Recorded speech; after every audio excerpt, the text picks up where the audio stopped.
Yes, good morning, everybody. Can you listen to me? Please raise your hand. Yes, still so many students yet to join. Today will be a big day. As I told, I will give breaks. Yes, short and long break, but still we will go up to 1 o'clock to complete lot of content today. And as it is Friday and again Sunday also, you will get almost 6 hours. So bulk of syllabus can be completed, sir. As I told, na, sir, once we come to this comfort level, we will be accelerating like anything. But the main part is over, sir. See, and this chapter 4, what we are studying is about basics of time variance, that is analysis with inductor and capacitor. Why I'm teaching this chapter? Because if we understand such frequency dependent passive components, later AC steady state, resonance, magnetic circuit, transients, everything we can learn. And now what we did review, shall everyone what we did review? See, last class, yes, it was day 13.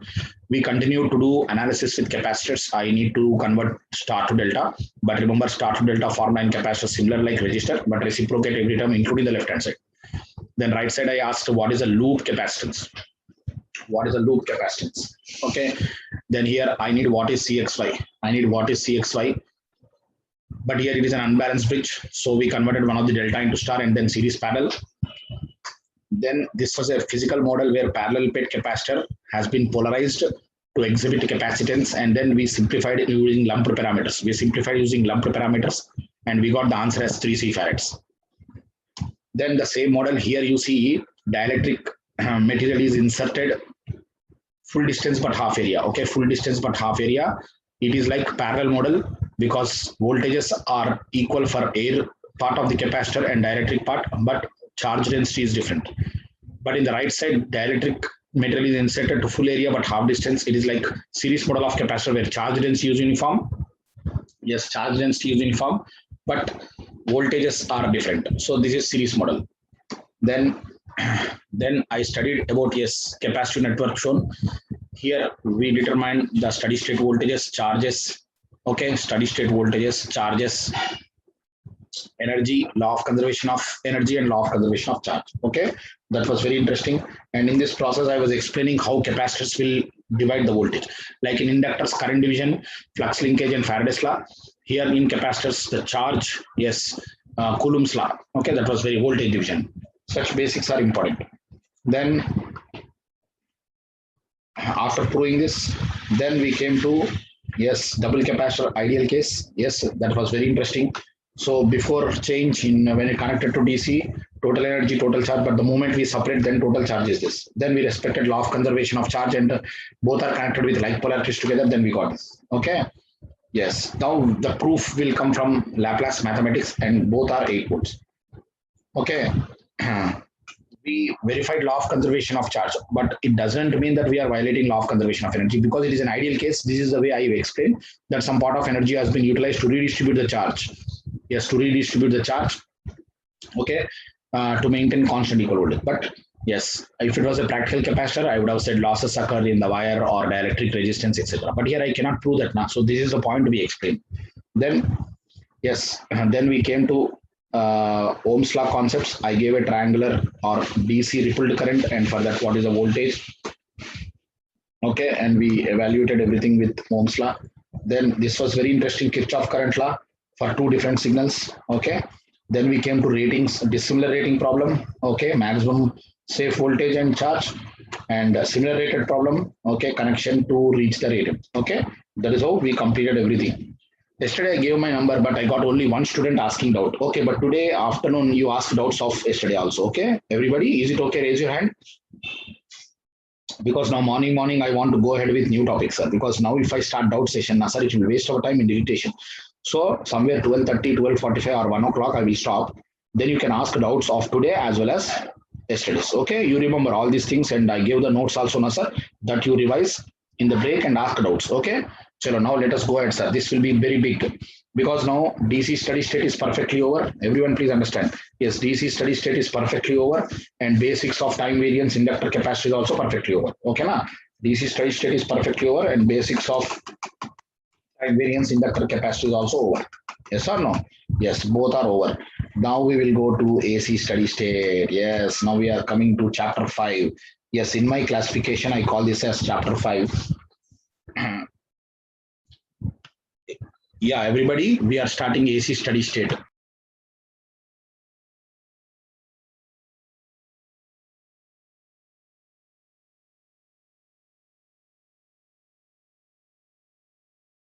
Yes, now we are starting chapter 5. So chapter 5, steady state AC circuit analysis. Okay, chapter 5, steady state AC circuit analysis. Steady state AC circuit analysis is sinusoidal circuit analysis. Okay, steady state AC circuit analysis is called sinusoidal circuit analysis. Okay, steady state AC circuit analysis is called sinusoidal circuit analysis. Okay, yes, please understand what does it mean. Okay, that means we are indirectly telling that number one AC waveform is sinusoid. So steady state AC circuit analysis, I also call it as sinusoidal. Okay, sinusoidal circuit analysis. Okay, that means the number one AC waveform is sinusoid. Sinusoid means it can be either sine wave or cosine wave, like V equal to Vm sine omega t volts or V equal to Vm cos omega t volts. Anything is okay, sir. You can take anything. Okay. Some books take sine as reference, some books take cos. Foreign books like Haight and Kemerly follow cos. Indian books and Alexander and Siddiqui follow sine. Because in Indian books, they are taking sine everywhere. I also prefer sine. But in exam, if sinusoidal function is given, right answer in sine terms. But if cosine is given, right answer in cosine terms. But if both are given, then there is a mutual phase shift. You have to represent the phase shift and do. Okay, na? Simple. See, if sine is given as function, right answer in sine terms. If cos is given, right answer in cos terms. But if both are given, then do mutual phase shift, rather convert everything into sine or convert everything into cos and do. Okay, na? So no need to worry, sir. That is all mathematics. We can do anyway. Okay. Chalo. Now, the question comes, why number one AC waveform is sinusoid? Yes, now this is interesting question. Question is, why test AC waveform is sinusoid? Now this is a very burning question for electrical engineers. Okay, this is an outstanding question that you should know. There are so many AC waveforms in the world. Like you see, see, this is also AC waveform. Okay, but it is triangular. Okay, then you see this is also AC waveform, which is our inverter. Our inverter will give this square wave. Okay, then you can also see today multi-level inverters, matrix converters are coming. Yes or no? Like that, there is so much of technology today. Okay, there is so much of technology. Like though there are so many waveforms today, why number one AC waveform is sinusoid only? Why number one is sinusoid only? But the best is the sinusoidal waveform only. Why the best waveform in the world is sinusoid? Why the best waveform in the world is sinusoid? Okay, now sir, answer is very simple. And the best waveform, okay, the best waveform in electrical power engineering. See, electrical power engineering. Okay, the best waveform in electrical power engineering, where our entire generation, yes, generation, okay, transmission, okay, transmission, distribution, okay, distribution and utilization okay, of electrical energy,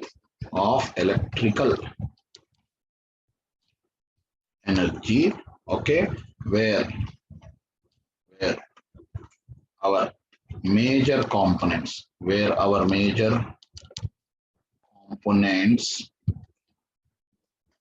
such as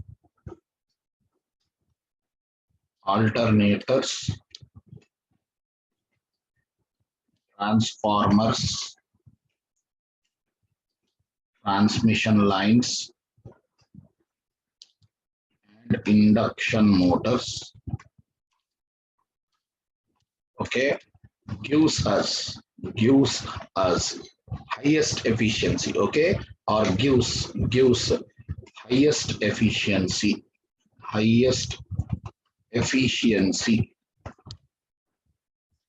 and power factor. Power factor is only with the sinusoidal waveform. Sinusoidal waveform. That is a very, very interesting statement. Everyone read this again. Everyone read this again.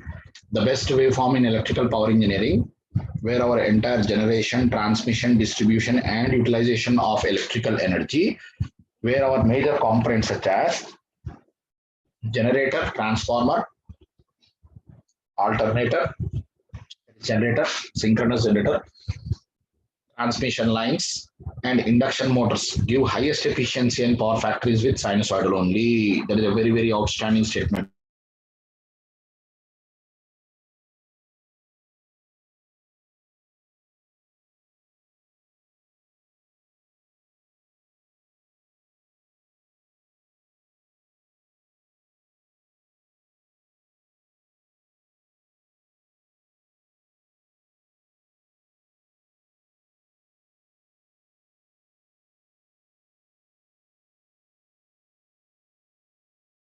Okay, see, simple to say, but it is an outstanding meaning. That's see, the major components in power engineering are what? Alternator, transformer, transmission line, and induction motor. Na? Even in load side, the king of the loads is induction motor. Na? So all this equipment give highest efficiency and power factor only for sinusoid. For example, in our house, you are running our fan with sinusoid ideally from state electricity board. But supply, when supply go, you are giving inverter. Na? Today inverters are there. But the inverter is not pure sinusoid. Inverter, we get this waveform. Now with this also induction motor is rotating. When state electricity is board, almost ideal sinusoid we give. But when power is off, inverter will give this waveform. With that also motor is running. No doubt, motor induction motor is very robust. It will run. But what is the problem? When you give such non-sinusoidal input to induction motor, only fundamental component will produce the torque. Yes, only fundamental component will produce the torque, and all other harmonics produce the losses. Okay, thereby power factor is low, efficiency is low. Okay, electromagnetic interference, losses, non-linear torque, all these are the problems. That means for any electrical power engineering component, the best waveform with which their performance and efficiency is high, the best waveform with which their performance and efficiency is high is only by sinusoidal waveform. Is only by what waveform? Sinusoidal waveform. That is very, very important statement. So in interview, if anyone asks why ideal AC is sinusoid, you should say performance wise, that is the best waveform, where all our major components in power engineering give highest efficiency and power factor. Now to elaborate, like you see, our synchronous generator or alternator, yes, our alternator, okay, gives more than 92% efficiency for sinusoid only. Okay, then transformer give highest efficiency of 99% with sinusoid only. Okay, transmission lines, yes, transmission lines also give highest efficiency of greater than 70% only with sinusoid. And the king of the loads, induction motor, the king of the loads, induction motors also give 80% efficiency only for sinusoid. All this is only for which waveform? Sinusoidal waveform. No other waveform can replace it. Okay, na? That is a simple meaning there. Then what are the side effects? But if we excite, okay, our major components, okay, in power engineering, okay, power engineering with non-sinusoidal, yes, non-sinusoidal, okay, waveform, yes, non-sinusoidal waveform, okay. Then we have, what are the things we are having? High torque ripples. Okay, we have high torque ripples. We have harmonics. Okay, we have electromagnetic interference. Okay, we have losses, extra losses, more losses, low power factor, so low efficiency, eta. So see, sir, What happens if you give non-sinusoidal? You may ask me, sir, what happens if you give non-sinusoidal? Today, power electronics is there, other subjects are there. Do they give ideal AC sinusoid? No, sir. No inverter or no AC voltage controller or no cycloconverter can give ideal sinusoid. We are utilizing them, but see, if you give other than non-sinusoidal, then we have high torque ripples, harmonics, electromagnetic interference, losses, low power factor. So efficiency is low. So no doubt the best waveform is sinusoid. That's the first argument. Another reason, okay? Chalo, another reason. Okay, another reason is, okay, I'm writing neatly.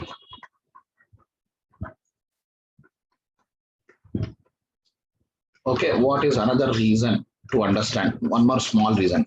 Okay, the only waveform, okay, if we give,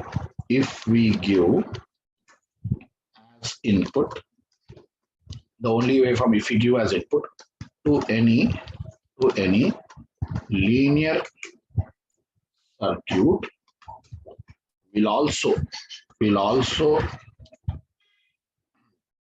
produce or develop produce or develop will also produce or develop same output is sinusoid. Okay, that means you give any, see, you give sinusoidal waveform to any linear circuit, RLC circuit. Suppose linear circuit. Okay, suppose linear circuit is there. Okay, suppose linear circuit is there. Okay, you give sinusoidal input for any linear circuit. Okay, you'll also get sinusoidal output. You'll also get sinusoidal output. Only thing is magnitude and phase may change. Only thing is magnitude and phase may change. Linear circuit means what, sir? Linear circuit means what? RLC circuit, which obeys Ohm's law. See, there is another serious reason that you give the only waveform to any linear circuit, you'll also get same output is sinusoid, because integration and differentiation of sinusoid is sinusoid. See in the previous chapter, for example, see everybody in the previous chapter, you see, like you see here, see, this is an RC circuit, but which waveform I give? I gave an AC waveform, but it is triangular. Simple example. This is an RC circuit, which is a linear circuit, but I gave which waveform? I gave triangular waveform. But what is the response? Trapezoidal. See, I am giving triangular. I got what? I got a trapezoidal. Even in the previous problem for capacitor, see for capacitor also, I gave rippled DC. I got some parabolic. That means no other waveform can replace sinusoid. But I'm challenging if you give sinusoidal, current is also sinusoidal. That is integration and differentiation of sinusoid is again sinusoid. That is an outstanding statement, sir. Okay, the only waveform in electrical engineering you give as input to any linear circuit, output is also same. So read these statements again, sir. Everybody read these statements.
Okay, now. Okay, so the best waveform is sinusoid because all our major components work best there. And the only waveform you give as input to any linear circuit. Linear circuit means RLC, Ohm's law circuit, is also sinusoid. That is wonderful reason, sir. Okay, so now because we have declared that number one waveform at power level is sinusoid. Yes, we have declared that number one waveform.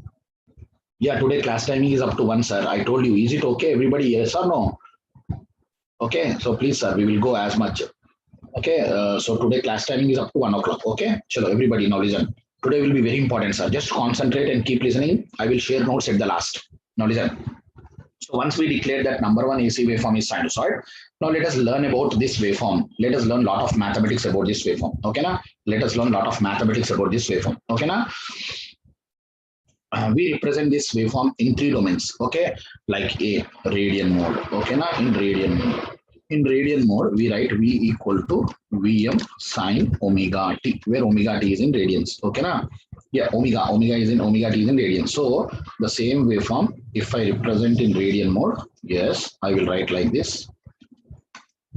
Yes, I will write like this. Okay, so this is Vm, this is minus 0 plus Vm minus Vm. This is pi, this is 2 pi. Okay, na? So here what I will say here, yes, here I will say Vm is called amplitude or maximum value in volts. Okay, amplitude always is maximum value. Always remember, when function is given, that V or I is the maximum value, which called amplitude. If it is a volt, if it is a voltage function, volts. If it is a current function, amperes. Then omega is called angular frequency. Angular frequency in radians per second. Then omega t together is called argument, which is a constant. Argument of a waveform. Argument of a waveform, which is a constant. Okay, argument of a waveform, which is a constant. Okay, na? Omega t is called argument, which is a constant. Okay, na? Then we know omega is 2 pi f. Omega is what? 2 pi f. Okay, omega is 2 pi f. Okay, where we know f is 1 by t. So omega is also, yes, omega is also 2 pi by t. Omega is also 2 pi by t because f is 1 by t. Now we write like this. So we write like this. Okay, na? Yes. Now we express sometimes in radians. Then b.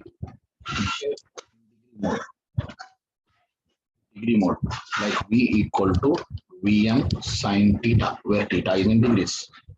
V equal to Vm sine theta, where theta is in degrees. Okay.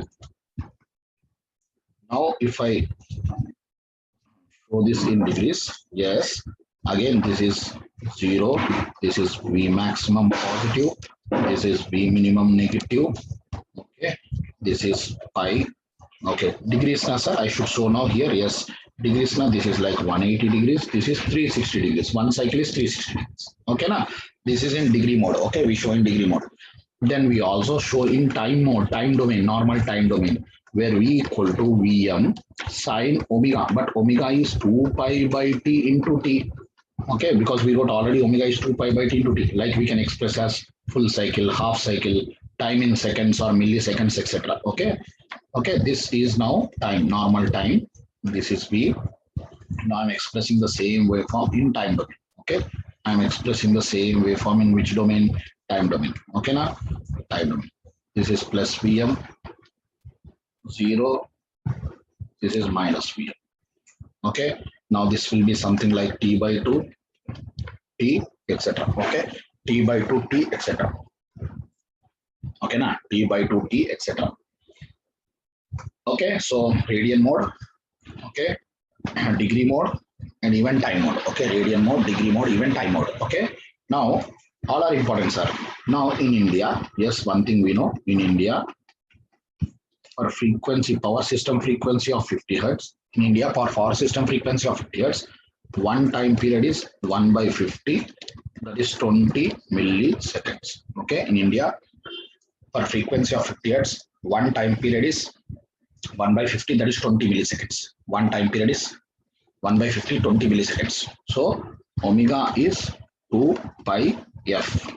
Okay, that is 100 pi, which is approximately 314 radians per second. Radians per second. Okay, radians per second. So I will say in India, okay, one time period is either 2 pi radians or 360 degrees or 20 milliseconds in time. This is in radians, this is in degrees, this is in time. Okay, in India, one time period is 2 pi radians, 360 degrees or 20 milliseconds in time. Okay, so all these are basics, sir. We are learning how we generate now, where we are generating. See, we get almost ideal sinusoid by our alternators in power system, whereas the pitch factor and distribution factors are almost 1 kpkd. See, sir, where we are getting ideal AC sinusoids. Yes, ideal AC sinusoid is almost available by our alternators or synchronous generators. Okay, where the distributed winding in the alternator, where pitch factor and distribution factor is almost 1, sir. From there we will get. Okay, now there is a meaning there. Okay, that is a meaning. Okay, that is a very, very important understanding that you should know. Okay, then standard sinusoid. Standard sinusoid. Okay, what are standard sinusoid? Now the same thing like Vx equal to Vm sine omega t plus and minus 5 degrees. This is called standard sinusoid. The extra thing I wrote is phi. Here the extra thing is phi. Phi is called phase shift. Phase shift in degrees, generally expressed in degrees. I also call this as time shift. Okay, phase shift I also call what, sir? Time shift. Okay, now let us understand. Okay, let us understand. Example 1. Example 1. If I write this V1 equal to Vm sine omega t plus 5 first of all, right? Okay, out of plus and minus, first if I write plus 5, okay, what does it mean? Let us see what does it mean. Now our normal waveform without any phase shift I will take as reference, like we see previously what we discussed, this V is there now, sir. V is equal to Vm sin omega t. This is without any phase shift.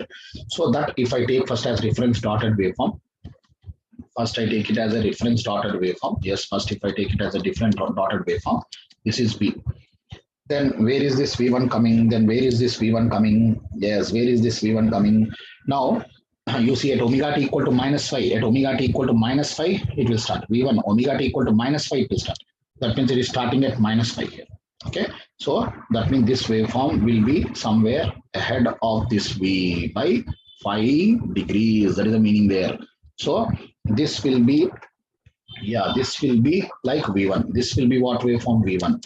Okay, that means every point, in that V is shifted left side, left side, left side, left side, left side, left side, left side, left side, left side. Okay, so yes, this is the phase shift phi. This is the phase shift phi. Okay, so every waveform is shifted left side. Okay, every waveform is shifted left side. So if I observe the dotted line is V, okay, then where is V1? At omega t equal to minus 5, it is V1. At omega t equal to minus 5, it becomes 0. That means V1 will start at minus 5. So the entire waveform V1 is shifted towards the left side. The entire waveform V1 is shifted towards the left side. The entire waveform V1 is shifted towards the left side.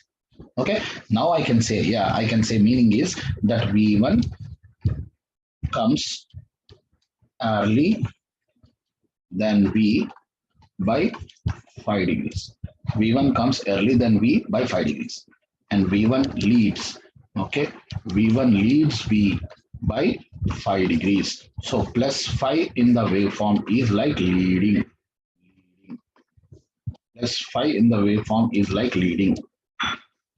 So V1 comes early than V by 5. Okay, V1 leads V by 5. Okay, V1 leads V by 5. So plus 5 means leading. Okay, plus 5 means leading. Okay, na? There is a meaning, mathematical meaning of anything, that means anywhere in the waveform you see plus degrees means you should understand that is coming early to some reference. Okay, now same example 2, if I write example 2, like V2 is equal to Vm sine omega t minus 5, I will write minus 5. Again, what is the meaning of this? Let us understand what is the meaning of this. First here also, yes, here also. First I will take dotted line, which is our normal waveform without any phase shift.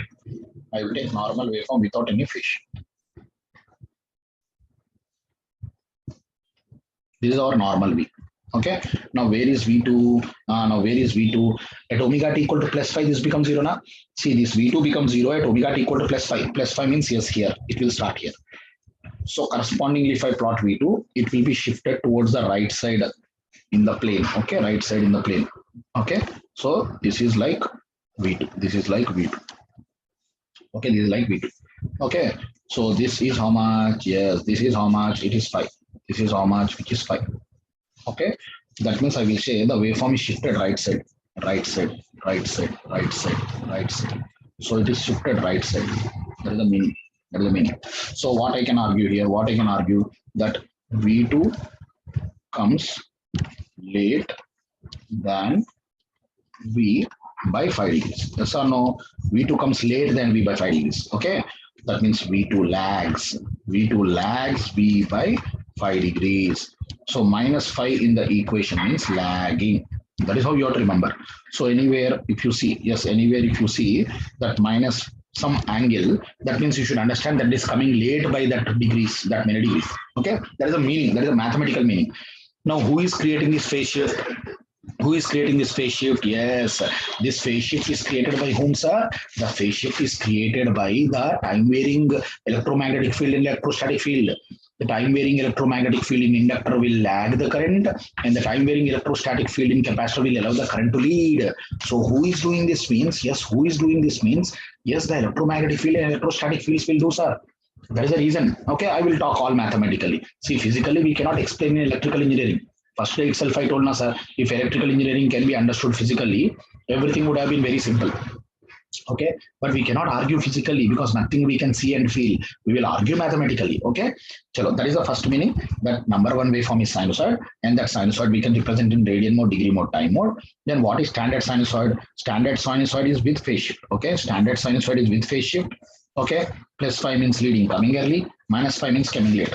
Like in example in India, let us say in India, for f is equal to 50 hertz, okay, for f is equal to 50 hertz, okay, let phi equal to 60 degrees. In India, for f is equal to 50 hertz, phi is 60 degrees. Let us say phi is 50 degrees. What does it mean? What does it mean? Now we know 360 degrees is 20 milliseconds for one time period. Okay, 360 degrees is equal to 20 milliseconds for one time period. Then 60 degrees is equal to how much time shift? 60 degrees is equal to how much time shift? Okay, that is the meaning. In India, 360 degrees is 20 milliseconds. Then 60 degrees means how much time shift? So this time shift will be, yes, this time shift will be, okay, 60 by 360 into 20 milliseconds. Okay, which is 3.33 milliseconds. 3.33 milliseconds.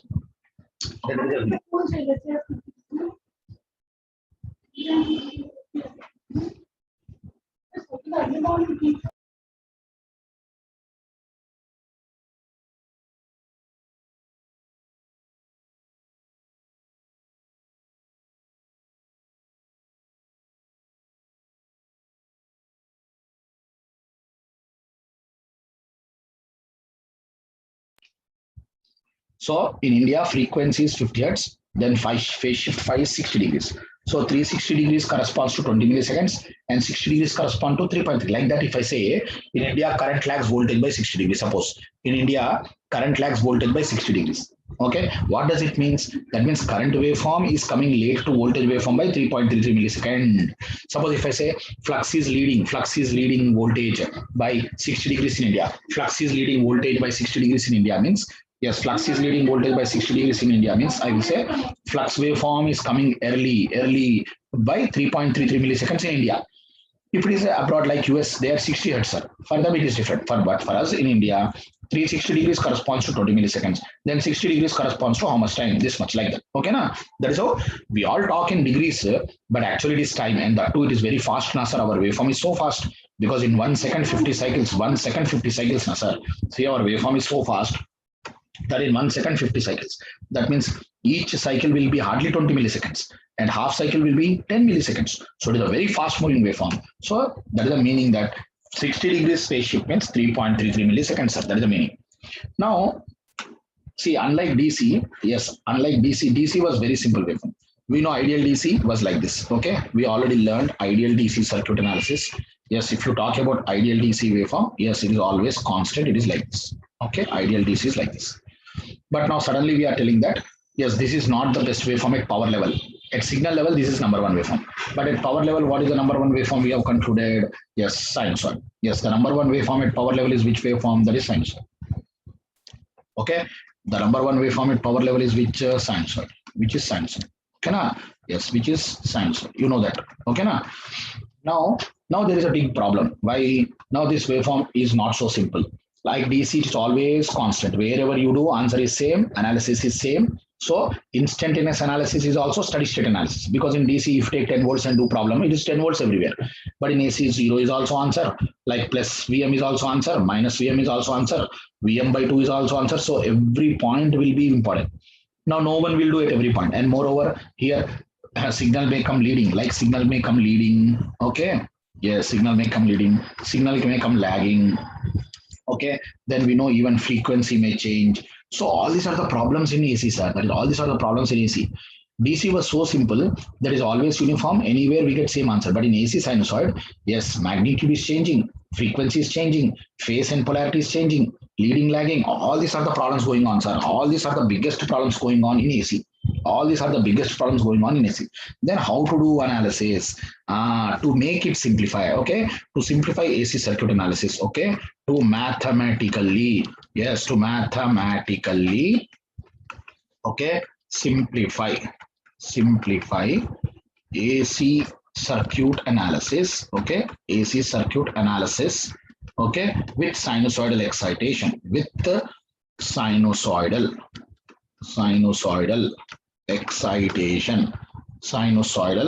excitation, okay. Yes, to mathematically simplify AC circuit analysis with sinusoidal excitation, we use phasers. That is an outstanding meaning. That is, we use phasor circuit analysis. Okay, this is very interesting, sir.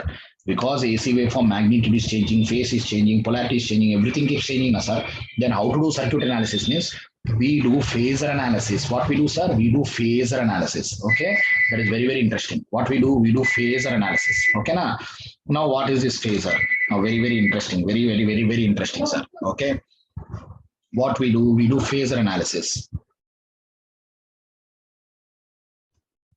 Okay, what is this? Phasor looks like a vector at an instant. Okay, phasor looks like a vector at an instant. Now, what is this phasor? See, now, let us understand this, a very important definition. Okay, phasor first of all represents sinusoid. Phasor represents sinusoid. How? Now, phasor looks like a vector. Everybody, okay? Phasor looks like a vector at an instant. Phasor looks like a vector at an instant. Okay, phasor looks like a vector at an instant. Okay, but it continuously rotates at system frequency of omega. In the positive anticlockwise direction. Okay, phasor looks like a vector at an instant, but it is continuously rotating at system frequency of omega in the positive anticlockwise direction. So positive anticlockwise direction. Okay, phasor looks like a vector at an instant, but it continuously rotates at system frequency of omega in the positive anticlockwise direction. Phasor looks like a vector at an instant, but it continuously rotates at system frequency of omega in the positive anticlockwise direction. Okay, that is the real meaning of phasor. Okay, phasor looks like a vector at an instant, but it continuously rotates at system frequency of omega in the positive anticlockwise direction. Like in India, omega is how much? 2 pi f, that is 100 pi or 314 radians per second. Okay. Now, that means at one point it is here, after some time it is here, after some time it is here, like that. That is the meaning. Phasor looks like a vector at an instant, but it continuously rotates at system frequency of omega in the positive anticlockwise direction. Like our clock needle, sir. See, in our clock, the seconds dial is moving clockwise. Now here you imagine that it is moving anti-clock like that. And in three phasers are there. Like you take the wings of a fan. You take wings of a fan. Our three wings of a fan, when they are rotating, are like three-phase phasers where mutual phase shift is 120 degrees, like that. We are now learning single phase system now. So assume that a single wing, or you can take the clock needle, but clock needle is going clockwise. You imagine that it is going anti-clockwise. Seconds dial is going anti-clock. So phasor looks like a vector at an instant, but it is continuously rotating at system frequency of omega in the positive anti-clockwise direction. Now phasor represents sinusoid. How? Now let us see. If I project the phasor from here and plot, okay? If I project the phasor from here and plot, we get interestingly sinusoidal waveform. Yes, let us see that. Let us see that. Okay. If I project phasor and see, yes. Now at this instant, yes, it is zero. At this instant, it is zero. Okay, na? But after 90 degrees, suppose it comes here. Okay, this phasor comes here. Suppose this phasor comes here, then where we get the projection, so at this it is zero, but after that where it is getting now, yes, 90, so it is zero, but when it comes here, yes, the point will be here. When it is here, the point will be here. Yes or no? Yes. But after that, when it is coming at, yes, after that when it is coming at, yes, 180, again it becomes zero, so after that, after 180 it again becomes zero. Okay, then when it is coming at 270, chalo, when it is coming at 270, it becomes negative maximum. Yes, it becomes negative maximum. Yes or no? It becomes negative. Then after 360, again it becomes zero. So as the phasor is rotating one cycle anti-clock, and you project that, so we will get which waveform? We get sinusoid. We get sinusoidal waveform. We get which waveform? Sinusoidal waveform. Okay, we get sinusoidal waveform.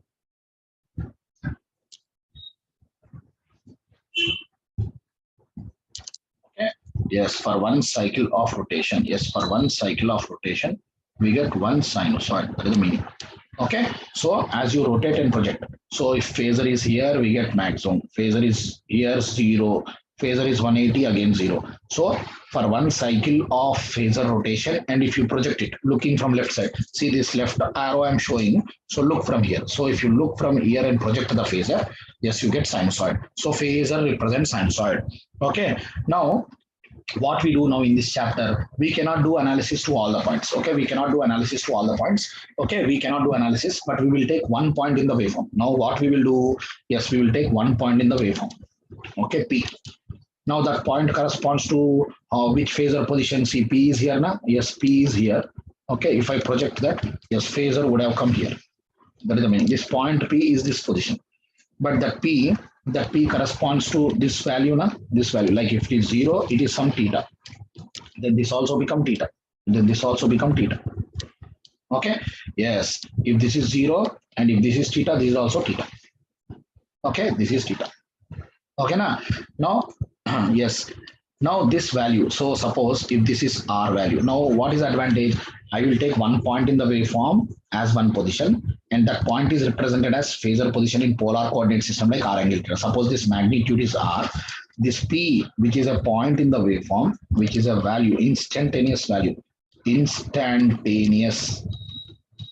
okay, value of our waveform, which is our electrical signal, maybe it is a voltage signal or current signal, which is represented as R angle theta, which is represented as what?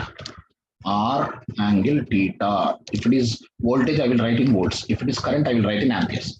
So in that waveform, yes, in that waveform, I will take one point, okay, as one position. Okay, if I will take one point as that position, and that point position I will represent like R angle theta. That point position I will represent like R angle theta. Okay, please understand. So I will not do analysis for every point. I will take one point in the waveform as one position. Okay, and for that position, I will write it as R angle theta volts. Okay, I will write R angle theta volts. Okay, now you see this length. How much this length will become now? See, we know sine theta is opposite by hypotenuse. Sine theta is opposite this pink line by hypotenuse is R. So automatically this become how much? This become R sine theta. This become R sine theta. Okay, because sine theta is opposite. Okay, the length by R, that opposite will become R sine theta. That means phasor projection is giving which function? Sinusoidal function. Phasor projection is giving sinusoidal function. So in this chapter, the secret is I will not do like analysis at every point. DC was very simple, na, sir. DC everywhere same value, no confusion. But here in AC, so many values are there. So what I will do, I will take one point as one position. Okay, that phasor position I will represent like polar coordinate system, like r angle theta volts. Okay, it is an instantaneous value of our waveform. If it is current, I will take it as amperes, like that. Okay, now I will take that value. Now with that value, I will do circuit analysis. With this value, I will take Ohm's law, Kirchhoff's law, current division, voltage division, mesh analysis, node analysis, Thevenin's theorem, Norton theorem, all I will do with this.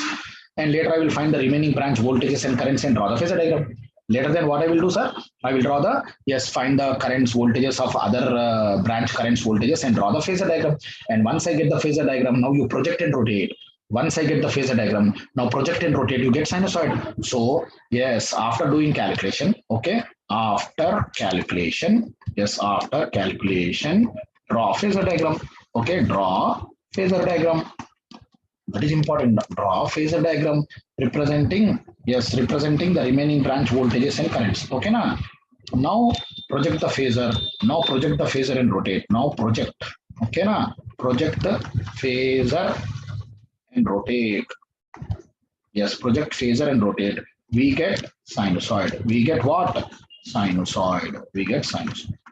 Okay, that is a very, very interesting thing, sir. So phasor represents sinusoid. Phasor represents sinusoid. Please understand that phasor represents sinusoid. Okay, so I will take one point in the waveform as one position. With that position, I will do circuit analysis, Ohm's law, Kirchhoff law, Faraday's law, etc. And I will find the remaining branch voltages and currents. Then conclusion is, after all this calculation, yes, after all this calculation, yes, draw the phasor diagram. Now, once you get the phasor diagram, rotate the phasor, you get sinusoids. That is why, now, sir, what we do in electrical engineering, yes, sir, we draw phasor diagram of transformer, phasor diagram of induction motor, phasor diagram of transmission lines. Sir, why we are doing all this, sir? We are doing all this, sir. Yes, we are doing all this to get that only, now, sir. Yes, that is the meaning there. That is a very, very interesting thing, sir. That is very, very interesting. Okay, na? That is the main reason we do that. That is the main reason we do that. Okay, na? Yes, that is the main reason we do that. Now, yes, now what I will do, another important advantage of phasor is, phasor allows us to understand. Phasor allows us to mathematically understand, yes, mathematically understand, okay, phase shift or time shift. Okay, phase shift. I also call this as what? Time shift. Okay, see, whatever may be the reason, yes, whatever may be the reason for phase shift or time shift, but that you can easily understand mathematically with phasors. Okay, like you see, first I will take our original waveform V. Like V is without any phase shift, now, sir, Vm sin omega t. Vm sin omega t, I will write like Vm angle 0. Okay, na? So, yes, please understand what I'm trying to do. So, see, first original waveform is without phase shift, like Vm sin omega t. Okay, this I will write it as Vm angle 0 because there is no phase shift. Then I took one example V1 where I took it as Vm sin, okay, omega t plus phi. Omega t plus phi. I will write it as Vm angle plus phi. Okay, Vm angle plus phi. Vm angle plus phi. Now V2 will be Vm sin, okay, omega t minus phi. Vm angle minus phi. Okay, Vm angle minus phi. Okay, Vm angle minus phi. Okay, Vm angle minus phi. Okay, now, so yeah, three things, sir. So one is without any phase shift, one is with phase shift plus phi, one is without phase shift minus phi. Like that I do. Okay, now, like that I do. Now, if I project all these things, see these are now. First is normal V. First is normal V, sir. Okay, that is without any phase shift. That is normal V. And if I project and rotate, now, sir, chalo, if I project and rotate, okay, first I will get what waveform? Normal waveform. First I will get what waveform? Normal waveform. Okay, you will get normal waveform omega.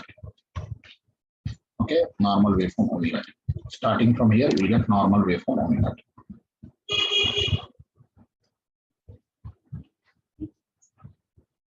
Okay, that is V.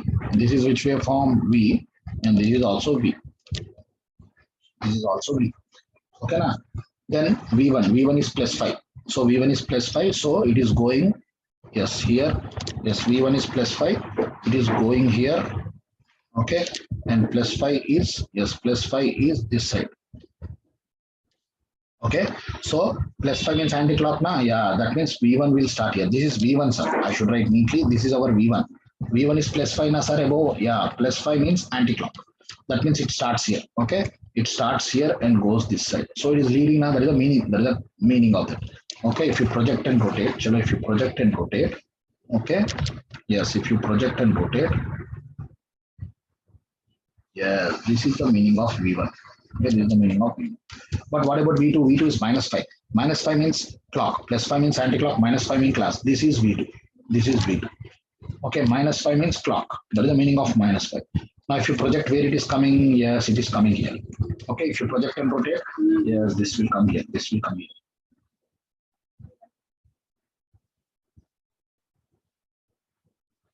This is coming here. Okay, this is V2. This is V2. This is okay. So one way V is Vm angle 0, one way V1 Vm plus 5, it is coming leading ahead. V2 Vm minus 5, it is coming late lagging. It is coming late lagging. So that is how this phasor diagram will allow us to understand. Yes, if you want to represent any signal coming early, push it plus 5. If you want to show any signal coming late, push it minus 5. That is very easy. Okay. Now because in this chapter all calculations are in phasors. Okay, now we need the conversion because all phasor calculation, KCL, KVL, Ohm's law, Kirchhoff law, Faraday's law, all we will talk in phasor terms. So now mathematicians give advantage of S-plane. So what I will do, I will project my phasor in S-plane. Now S-plane is a complex plane given by mathematicians. This idea is given by mathematicians. Here there is real axis and there is also imaginary axis. Here there is real axis and also imaginary axis. Now if I project, yes, okay, this P I'm showing here, okay, this P I'm showing here, this point P I'm showing here, okay. Now this point P, yes, you can represent as polar coordinate system like r angle theta. Yes, you can also represent like, yes, x plus jy, okay, x plus jy.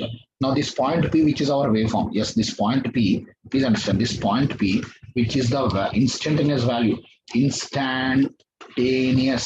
okay, value of our electrical waveform, which could be voltage or current or anything. This P is instantaneous value of electrical waveform. Okay, that now I can represent in many ways. One, in polar coordinate system. Like in polar form, what you can represent in polar form, the P is like r angle theta volts if it is voltage. Then I can represent in rectangular form. Okay, in rectangular form, okay, that P is, I can represent as x plus jy volts, and I can also represent that in, yes, Euler form or exponential form, where P is r e power j theta volts. So all are important, sir. All are important. So that phasor quantity, which is representing my waveform value, whether it is voltage or current or anything, now I can represent either in polar form or rectangular form or linear form. Why? You may say, sir, why it is necessary? No calculations, otherwise it's not easy, na, sir. In DC, they're all like algebraic numbers. In DC, adding two currents, see the direction, and just take addition or subtraction. In DC, all power is also simply product of two constants like voltage into current. But here it is not like that. Power waveform is more complex, which is product of two sinusoids. Okay, then KVL is adding two phasor values of voltage. KCL is adding two phasor values of current. So now because this is very, very difficult, yes, now because this is very, very difficult, now this conversion is necessary. Suppose if you want to add two sinusoids,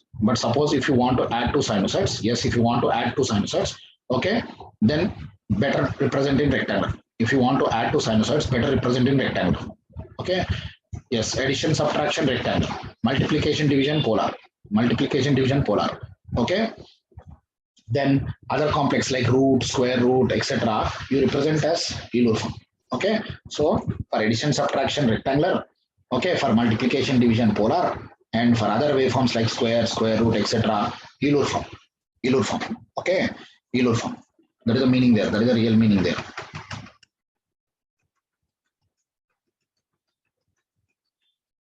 That is the real meaning there. Okay, na? That is the real meaning. Please understand. Okay, na? So this representation will allow us to do calculations very, very easy. Now, what is the story of J? Now, suppose I take an example of, okay, rectangular form to polar form conversion. Okay, rectangular to polar form conversion. Suppose 0 plus J0 I write. 0 plus J0 means it is 0 angle 0. It is origin only. 0 plus j0 is 0 angle 0. That is origin only. Okay. Then 1 plus j0. What is the meaning of 1 plus j0? 1 plus j0, okay, is 1 at an angle 0. Okay, magnitude is 1, angle 0. Then suppose if I take 0 plus j1. Yes, what is the meaning of 0 plus j1? Yes, 0 plus j1. If I go with 0 plus j1, magnitude is 1, angle is 90, tan inverse infinity is 90. Na? Now if I go with 1 plus j1, yes, if I go with 1 plus j1, it is root 2 at an angle 45. Yes, it is root 2 at an angle 45. Okay. Now if I go with 0 minus j1, yes, its magnitude is 1, but angle is minus 90. Yes or no? Yes. So if I convert, yes, our signal representation from rectangular polar. Now in this entire discussion, so in this entire discussion, now what is the real story of J? Now this is very, very interesting, sir. What is the real story of J? What is this J? Now J is not imaginary, please. Okay, I is imaginary, what mathematicians call, but J is not imaginary. J means 0 plus J1 or J1. Okay, J means J1, that is 0 plus J1. What does this J do? If you convolute or multiply, anything with J, the magnitude of that sinusoidal signal is multiplied by 1. That means magnitude remains same, but this J operator will create a phase shift of plus 90. That is the real meaning of J. So J is a powerful max operator. Max operator. Okay. Yes, J is a powerful max operator which creates a phase shift, sir. What is J? J is a max operator in electrical engineering. Yes, J is a max operator with electrical engineering, which when, okay, convoluted, okay, convolute or multiplied. In frequency domain, we call it multiply, na? Which when multiplied. I will write like this, multiplied in frequency domain, okay, the sinusoidal signal magnitude is same, okay, but okay, the sinusoidal signal magnitude is same, but creates a phase shift. Sinusoidal signal, okay, creates a phase shift by plus 90, plus 90. That is the meaning, sir. That is the real meaning. Okay, so what is J? J is not I, sir. J is not imaginary. J is a max operator in electrical engineering. When we convolute or multiply any sinusoidal signal with J, it creates a phase shift of plus 90. So, like, sir, I told now, sir, in India, I was giving such basics. Like in India, like what does 60 degrees means? In India, 60 degrees means 3.33 milliseconds. Okay, see, full cycle 360 is 20, half cycle 180 degrees is 10. Okay, then quarter cycle 90 degrees is, yes, 5. Okay, quarter cycle 90 degrees is 5, like that. Okay, now, so in India, yes, please understand, in India, yes, full cycle is 20, half cycle is 10 milli, quarter cycle is 5. Okay, like that it goes. Okay, like that it goes. Now, if time shift, yes, if time shift is 60 degrees, I told 3 points. Now tell me what is the time shift if 90 degrees phase shift is there? Yes, if 90 degrees phase shift is there, everybody. Yes, if 90 degrees phase shift is there, then it becomes 5 milliseconds. Yes, if 90 degrees phase shift is there, it becomes how much? Yes, it becomes 5 milliseconds. Yes or no? 90 degrees will make it 5 milliseconds because 360 is 20. 90 degrees become by 4, 5 milli, like that. So now why I'm linking, suppose here. Yes, if I convolute or multiply anything with J, okay, that means the sinusoidal signal magnitude remains same, but it is create a phase shift by 90. It creates a phase shift by 90. Okay, na? So if it is creating a phase shift by 90, yes, if it is creating a phase shift by 90, yes, that means the signal is coming late or early by 5 milliseconds in India. So J operator will do that, meaning, sir, if you multiply anything with J, magnitude remains same, but it is creating a phase shift by 90. Okay, so now quick review, sir. Everyone, now we are going to expand like anything. Everyone should listen now again. Quick review. Just give me 1 minute, sir. I'm having a sip of water. Everyone, quick review. So this we are going to start now.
So everybody, listen now. Again, quick review. Yes, we started chapter 5, that is steady state AC circuit analysis, which is also called sinusoidal analysis.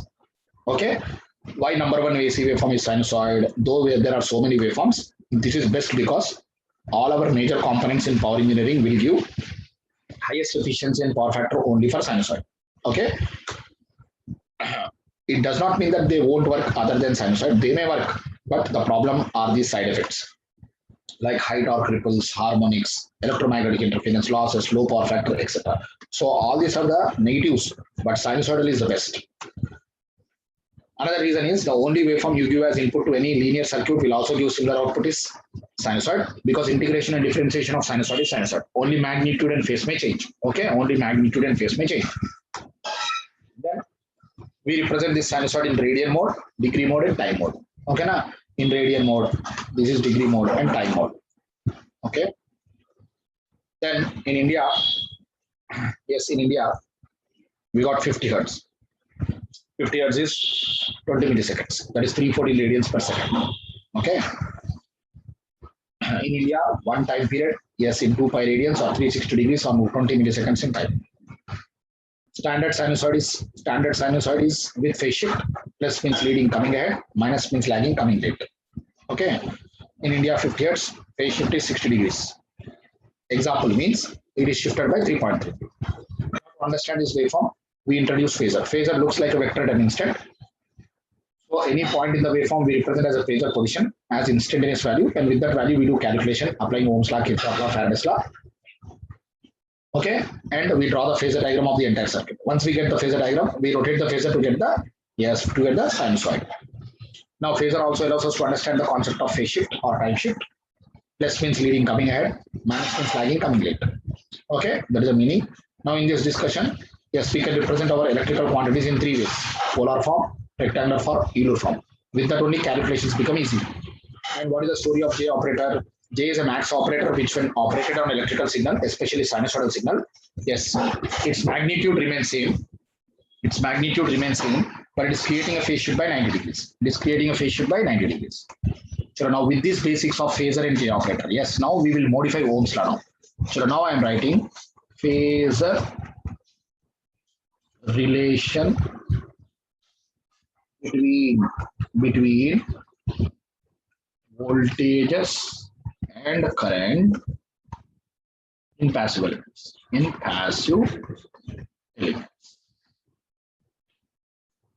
Okay, phasor relationship between voltages and currents in passive elements.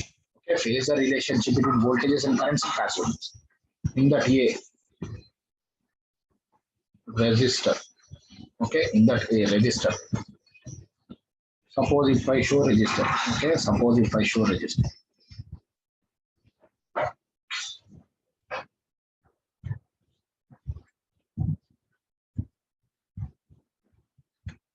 Suppose if I show resistor, I am giving phasor voltage V and phasor current I. This is resistor. Now here let V equal to Vm sine omega t. Okay. Then what is Ohm's law for any current? I is V by R. So Ohm's law for any current is what? I is V by R. I is V by R.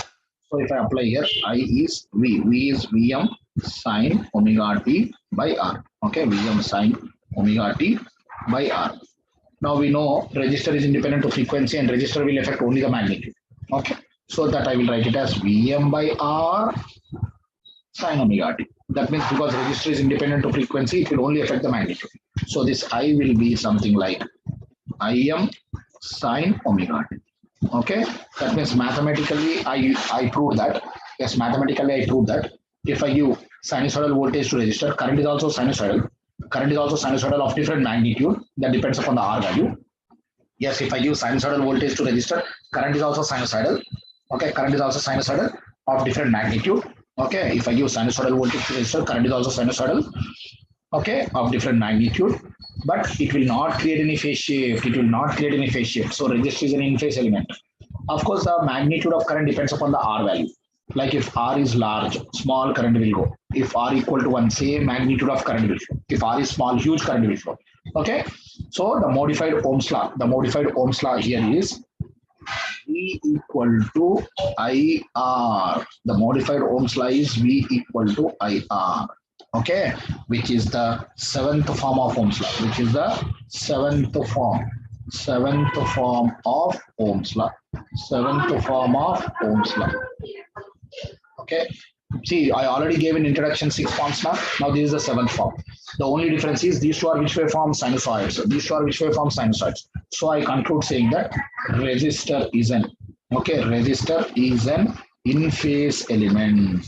Resistor is an in phase element. That means there is no phase shift. Phase shift is created by zero. Okay, phase shift phi is zero. That is the meaning of in phase element. That is voltage and current both are in phase.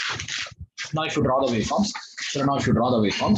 yes, if I first draw the voltage across resistor, okay, suppose I draw first voltage across resistor, okay, this is my reference, voltage across resistor I am drawing. Okay, chalo. Then where is the current through resistor? It is in phase. Okay, current through resistor. Okay, this is current through resistor. Green color is current through resistor. Okay, now what is the phase shift? Okay, what is the phase shift now? What is the phase shift? Phase shift phi is zero. Phase shift phi is zero. Phase shift phi is zero. Okay, yes. So if I take a voltage waveform as reference, current waveform, okay, that phase shift phi is zero. Okay, that phase shift phi is zero. Okay, now power. Power is product of voltage and current. Like Vm sin omega t into Im sin omega t. Okay, like Vm sin omega t into Im sin omega t is Vm Im sin square omega t. Sin square omega t function. Sin square omega t function. Sin square omega t. Okay, yes, Vm Im sin square omega t function.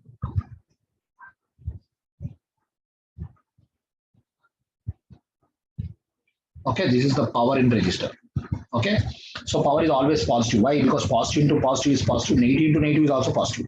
Again, positive into positive is also positive. Okay, like that sin square function. Now for this yellow color waveform, the average value is always positive. For this yellow color waveform, okay, if you calculate the average value, this is called PR average, or simply P average, and this is called as active power or real power in watts. Active power or real power P. Active power or real power P in watts. Active power or real power P in watts. Okay. So if I take sinusoidal voltage, current is also sinusoidal, and phase shift in resistor is zero. Product of voltage and current is power. The yellow color waveform is power. Okay, that is power. Vm Im sin square. For that, average value is P average. That P average is called active power or real power P in watts. Okay, that is called real power or active power P in watts. Okay, now. So that means power is also instantaneously changing, but we calculate the average value of the yellow color waveform. That is called average power, which I will tell you. Okay. But how the resistor is behaving from these waveforms? Yes, if I give sinusoidal voltage, current is also sinusoidal, but there is no phase shift in the current. It is called in phase element. And now power is yellow color. That means it is releasing energy as burst cycles. It is releasing energy as burst cycle, like release like that. Okay, it is releasing energy like burst cycles. Okay, but we calculate average value as a constant. That is called active power. Now energy is integral power dt. If you take integration of power, that is Vm Im sin square omega t, yes, you will get a very complex function which I am plotting approximately. The energy function will be like this. This blue color waveform will be energy. Okay, that is integration of this yellow color waveform.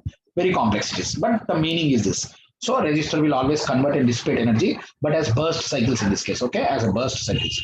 Like this is 0, this is 5, this is 2 pi, this is 3 pi. Like that it goes. Okay, that is what happens here. That is what happens. Okay, that is what happens in the case of, yes, yeah, all these waveforms. Now, yes, if you draw the phasor diagram, here, yes, if you draw the phasor diagram, okay, like in phasor diagram, yes, if I take voltage across resistor as my reference, yes, voltage across resistor as my reference, current is also in phase, okay, current is also in phase. So phase angle phi is 0. Now power factor of pure resistor is how much then? Power factor of pure resistor is, yes, cos phi, which is cos 0, which is 1 unity power factor, Okay, power factor. That means both these waveforms, if you project and rotate, you will get these waveforms. So these are white color and green color waveform you will get when you project. That is the meaning. Phasor represents sinusoid. Okay. Now, if you calculate this average value power, okay, P average, okay, P average, okay, that is integral, okay, average function, that is 1 by T, integral 0 to T, power function dt, okay, now power function dt. But here you see, time period of voltage and current is 2 pi, but the time period of power is only pi, na? The yellow color waveform time period is only pi, okay, so this become 1 by pi, integral 0 to pi, power is voltage into current, na? Like Vm Im sine square omega t d omega. That is Vm Im by pi, Vm Im by pi. Okay. Now this is integral 0 to pi sine square theta. I will write it as 1 minus cos 2 theta by 2 into d omega. So if I take the 2 outside, Vm Im by 2, I am writing outside. Okay. Now this if you do, 1 is pi minus 0. Okay, okay, that 1 by pi, let me take inside first. Okay, see 2 I am taking outside, pi I am taking inside, 1 by pi I will write here. This becomes now pi minus 0. And here also, yes, here also what will come, here also what will come. Yes, this 1 by 2, yes, minus of cos is sine, minus of 1 by 2 pi. Okay, this pi I am taking inside.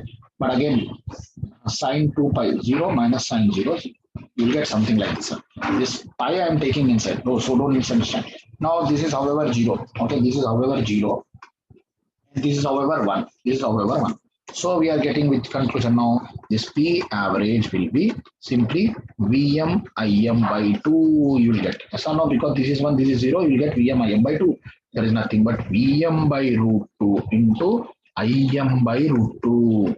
So finally P average is VRMS into IRMS watts. VRMS into IRMS watts. VRMS into IRMS watts. Okay, that is the meaning. VRMS into IRMS watts. Okay, please understand that is VRMS into IRMS watts. Okay, now so this RMS is maximum by root 2 that I will derive later. That I will tell you why is our RMS, where we should take RMS. That we will talk later. But yes, we understood now about resistor. So in a resistor, if I give sinusoidal voltage, current is also sinusoidal. We proved mathematically. And there is no phase shift, so resistor is an in-phase element, and is the seventh form of Ohm's law, where voltage and currents are which waveforms? Sinusoidal waveforms. Okay, voltage and currents are which waveforms? Sinusoidal waveforms. Okay, voltage and currents are which waveforms? Sinusoidal waveforms. Okay, now white color is voltage, green color is current. Phase shift is how much? 0. Power is yellow color, and blue is the energy waveform. So we proved all mathematically that here also resistor will convert and dissipate energy in the form of it, but as burst cycles. Okay, and this is the Ohm's law, and average power is this much. Okay, in a resistor. Okay, so actually power is varying waveform, but this red color waveform is the average. That is Vm by root 2 into Im by root 2. That product is red color waveform, whose value we derived here. Okay, now let us understand B, very important, inductor. So let us understand how inductor will perform. Okay. Now I am giving sinusoid, pure sine waveform for a pure inductor. I am giving pure sinusoid for pure inductor. Okay, I am giving pure sinusoid for pure inductor. Okay, yes, I am giving this waveform. Let us bring the Ohm's law relation in inductor. Now here let I will take current as reference. Let I equal to Im sine omega t. Okay, let I equal to Im sine omega t. Okay, now let I equal to Im sine omega t. Okay. Then what is V in inductor? V is L di by dt. Okay, V is L di by dt. That is the Ohm's law for any waveform. Okay, then if I do the differentiation, V is L into d by dt of this. Okay, L into d by dt of this Im sine omega t. So if I do that, this V is omega L. Okay, omega L. Okay, Im cos omega t. Okay, this is omega L Im cos omega t. Okay, but this cos theta, I will write it like sine 90 plus theta, sine 90 plus theta. Okay, then finally this V is omega L Im. Okay, sine omega t plus 90. This is my second. So what I proved mathematically, that if I use sinusoidal current, pure sinusoidal current through inductor, voltage is also sine function of different magnitude. If I give pure sinusoidal current through inductor, voltage is also sine function of different magnitude. Yes, voltage is also sine function of different magnitude, but voltage will lead current by 90. Voltage will lead current by 90. Yes, if I give sinusoidal current to pure inductor, if I give sinusoidal current to pure inductor, voltage is also sine function of different magnitude. Okay, voltage is also different, sinusoidal function of different magnitude, but voltage will lead current by 90. Voltage will lead current by 90. Please understand. Voltage will lead current by 90. Okay, yes, voltage will lead current by 90. So, yes, or with respect to voltage, current in pure inductor lags. See, generally here I took current and I proved voltage is leading. Yes or no? Here mathematically I took current and I proved voltage is leading. But in truth, mother is voltage. Mother, I told Nasser initially, mother is voltage. With respect to voltage, current lags in a pure inductor by 90. Okay, that is how mathematically I proved. Now I told the story of J operator, Nasser. Here I told the story of J operator. Now everybody, J means what? 1 angle 90. To create phase shift by 90. Na? So if I apply here, everybody, if I apply here, this V is omega L, this Im sine omega t into J. I will write into J, because J, when you multiply with this function, it is creating plus 90. That is a mathematical meaning. Na? So V is J omega L. This Im sine omega t is like I. These are all sinusoids. So that is how the J operator is showing that there is a mutual phase shift between voltage and current. Okay, now if I write this V equal to plus JXL into I, this is the, yes, eighth form of Ohm's law. This is the eighth form of Ohm's law. Okay, of Ohm's law for inductor in frequency domain. Okay, inductor in frequency domain. Then here, how inductor is behaving? Here XL. See here, XL is omega L. That is 2 pi FL, which is called inductive reactance. Inductive reactance in ohms. Inductive reactance in ohms. That means how inductor is behaving now. If I give pure sinusoidal signal at a particular frequency, yes, inductor is a linear element. Inductor is a linear element. Okay, na? Inductor is a linear element. Okay, so it exhibits reactance. Inductor is a linear element. It exhibits what? It exhibits reactance. It exhibits reactance. Okay, so if I give pure sinusoidal to inductor, yes, current is also sinusoidal. Or with respect to voltage, current lags. With respect to voltage, current lags. Okay, it is a lagging element, and this is a modified Ohm's law for inductor, which is eighth form. And inductor exhibits reactance. Reactance is AC resistance. See, for pure DC, frequency is 0, na? Inductor acts like short circuit. For pure DC, if I put frequency 0, reactance is 0, inductor acts like short circuit. Yes or no? Yes, inductor acts as short circuit. Okay. Otherwise, inductor, now for a particular frequency of sinusoid, it exhibits reactance. So I say now, yes, I say now, inductor is a lagging element. So I want to say, yes, that point that, yes, inductor is a lagging element. Lagging element. What is the meaning of lagging element? Yes, with respect to voltage. With respect to voltage in a pure inductor, IL lags. With respect to voltage, IL lags by 90, by 590. That is the meaning of lagging element. With respect to voltage, I am talking. Okay, now with respect to voltage, I am talking. Okay, now that is how now inductor in this chapter is exhibited as reactance. Yes, in ohms. Okay, it is a linear element because sinusoidal voltage is giving sinusoidal current. That is linearity, homogeneity. Only magnitude and phase may change.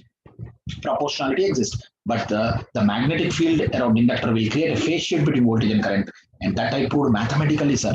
Physically not possible to discuss all this. Mathematically I proved that, yes, V leads I by 90, or with respect to V, current lags. Generally voltage is the common reference in my entire subject in electrical engineering. So with respect to voltage, current lags. Okay, that is our lagging element, and inductor exhibits reactance. Now if I draw the waveforms, yes, if I draw the waveforms, now here, yes, if I draw the waveforms, everybody. Yes, first I will take voltage across inductor as my waveform. Okay, if I take voltage across inductor as my waveform,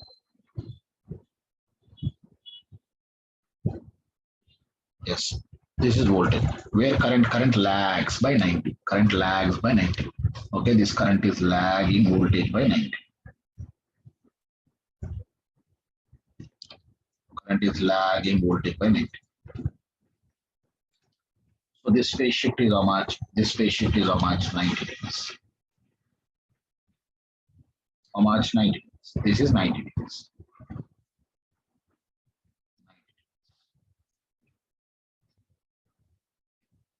This is 90 degrees. Okay. Now if I take the product of voltage and current, it is power. Okay. Now it is the product of voltage and current, which is power. Okay. Yes. Product of voltage and current is power. Like positive to negative, negative.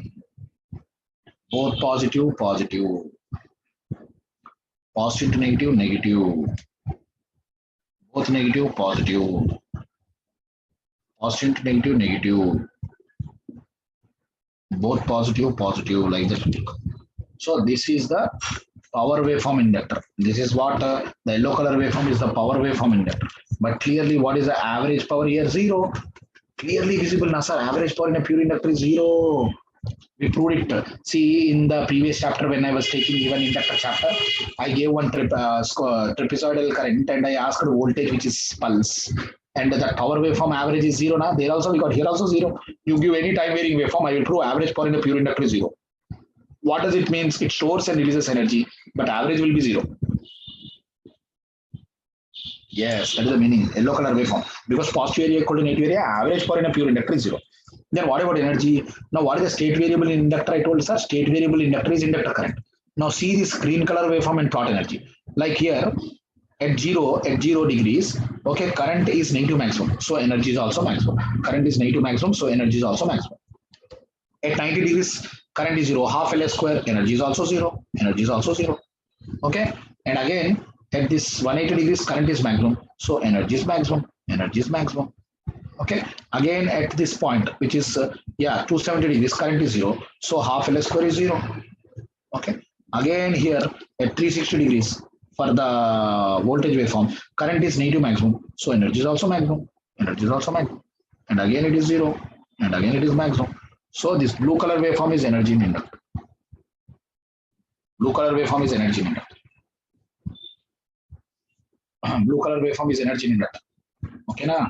That is the meaning there. Blue color waveform is energy in inductor. Okay, that is the meaning there. Okay, so yes, if I take white color voltage, current is lagging. White color voltage, current is lagging. Okay, by 90. Then product of voltage and current is power. That is yellow color waveform. Okay, product of voltage and current is power. That is yellow color waveform. And this half L square you see and plot the energy. See the current and plot this blue color. See the see the current waveform, which is green color, and plot this blue color, half L square. Because I told energy stored in inductor up to T is energy at T, like that. So at zero, half L square is maximum. At 90 degrees, half L square is zero. And again at 180, half L square is maximum. Like that I plotted. So we got voltage, current, power, and energy. So how inductor is behaving in this chapter? Yes, inductor, pure inductor again will never convert or dissipate. It stores and releases, and average power in a pure inductor is zero. Okay? Yes. That is the meaning. See, negative power means it is releasing energy. That is why waveform blue is coming down. Positive power means it is storing energy. Negative power means it is releasing energy. That is how the blue color waveform you have to understand. Okay, na? So that is how the inductor will behave for a pure sensor. Now, if I draw the phasor diagram here itself, yes, if I draw the phasor diagram, yes, if I draw the phasor diagram also, yes, if I draw this phasor diagram with respect to voltage across inductor, current lags means coming late, clockwise by 90. Current lags by 90. Current lags by 90. Okay, current lags by 90. This phase shift is how much? 90 degrees. Current lags by 90. Okay, phase shift. Now, what is the power factor? Yes, power factor of pure. Power factor of pure inductor. Power factor of pure inductor is cos phi. That is cos 90. Okay, cos phi, that is cos 90, which is 0. Power factor of pure inductor, cos phi, that is cos 90, which is 0. Okay, cos phi, cos 90, which is 0. Okay, 0. Okay, so pure inductor power factor is 0. Okay, that is the meaning you have to understand. Okay, pure inductor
Okay, you understood what about resistor na? Sorry, inductor na?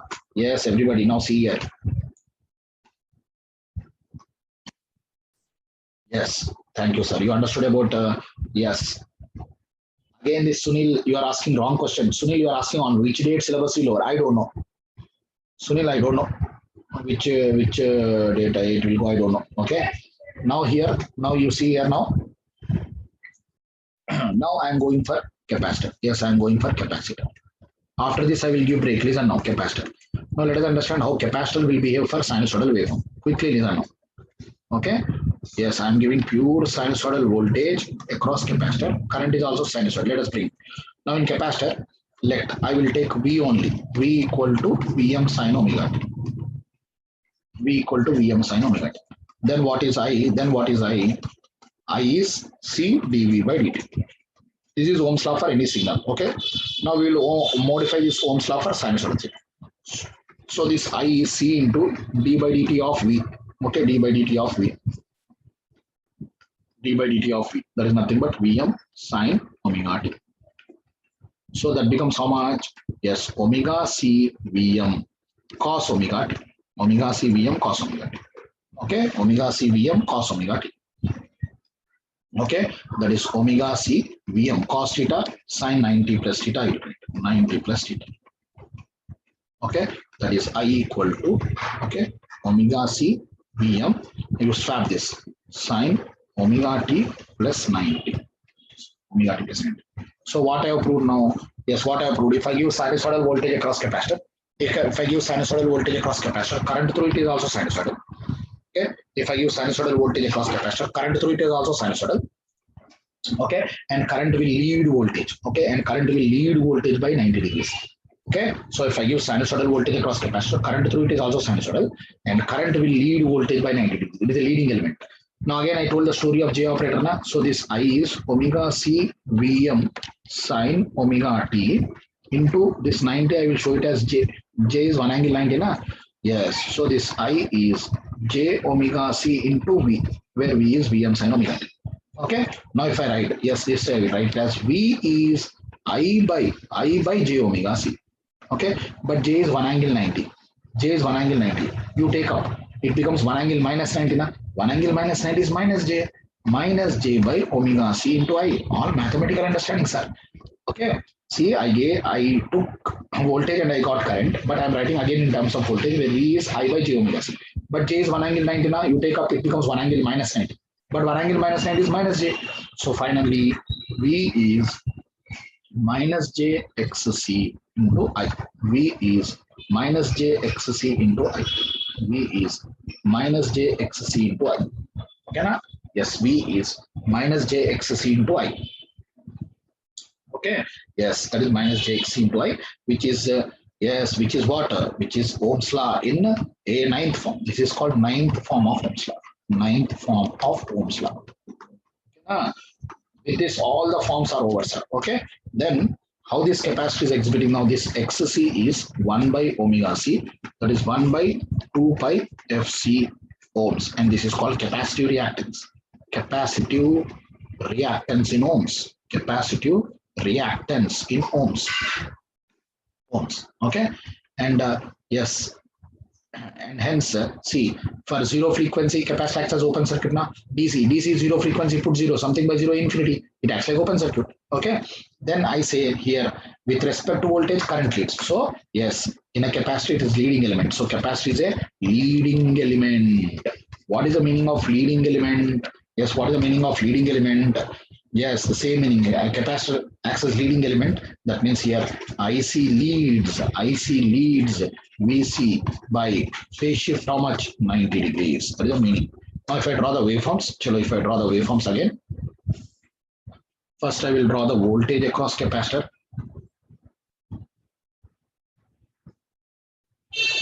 Okay. Now current through capacitor will lead.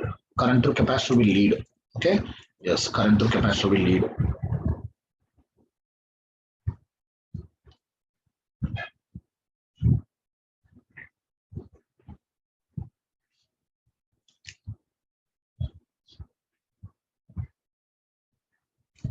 Current through capacitor will lead.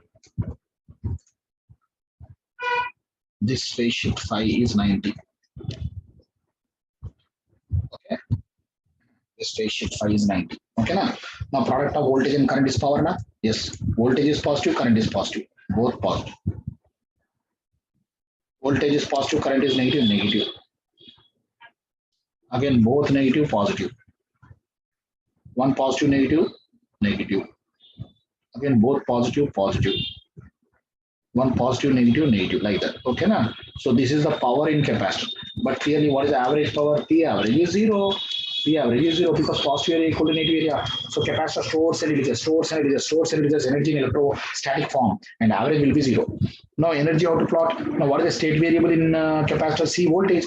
C voltage in plot half CV square. Here V is zero, energy is zero. Here V is maximum, energy is maximum. So positive power means it stores. Again here V is zero, energy is zero. Okay.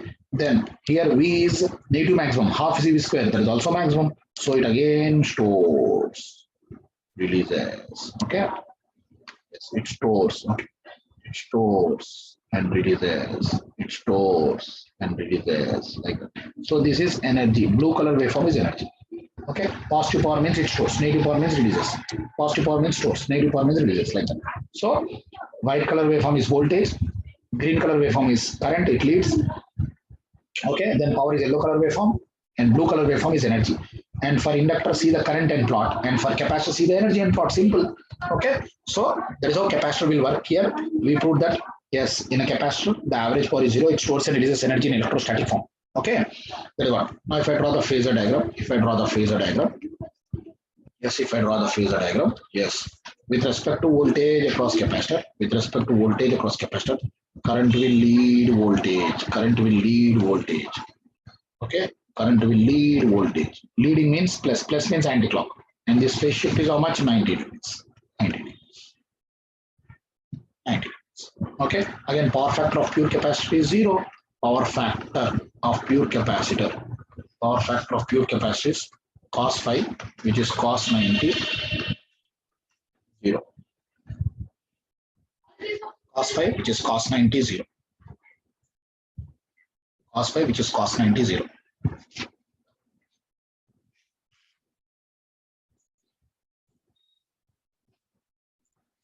Cos phi, which is cos 90, 0. Okay, and there is a meaning. Power factor. Cos phi, which is cos 90, 0. Okay, there is a meaning there. Power factor. Cos phi t. Okay, that is how the three elements we have proved, sir. So, finally, with this discussion of phasor and J operator, what we proved, see in resistor, yes, in resistor V equal to IR. Okay, then in inductor, we proved, yes, in inductor, what we proved, V equal to plus JXL. Then in capacitor, V equal to minus JXC. Okay, that is how we concluded. Okay, na? So, we will take a half an hour break. Okay, 9:35, somewhere you come back.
Everybody, can you listen to me? Please raise your hand.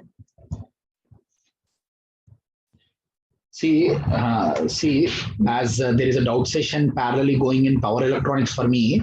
Actually, there is a deep loan doubt session also, which is scheduled at 9:30 for me. So I'm teaching the doubt session for half an hour, but in this half an hour, you take rest. So somewhere around 10, I will come back. Please excuse me for that. You accept? Please raise your hand if you accept. See what happened is this doubt session was I announced somewhere 2 months back. It seems, sir. I got a call today. Otherwise, I wouldn't have disturbed your schedule. But see, this doubt session was announced to people students power electronics some 2 months back. It seems. So now hardly there are 8 students. Sir, in half an hour I will complete and come back. So everybody, so I will write here the net circuits class. Okay, class starts at 10 a.m. I'm really sorry, sir. There is a doubt session for power electronics. Is it okay? Please, can you excuse me for that? Thank you, sir. Thank you very much. Actually, this was announced 2 months back, it seems, sir. I don't know. Okay. So now schedule manager called me, sir. There is a clash that unfortunately this only 8 students are there, sir. I will clear the doubts and come back 10:10. So half an hour break. So 10:10, we will again continue network theory for 3 hours, sir. Solid 3 hours, but I will give a lot of inputs. Okay. So take a break, 10:10, or relax, just relax, or go with the previous notes, etc. Doubts also after 1 o'clock in detail I will teach. Go to the previous class notes also and just revise, just quick revision you do, and 10:10 I will join.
Yes, everybody.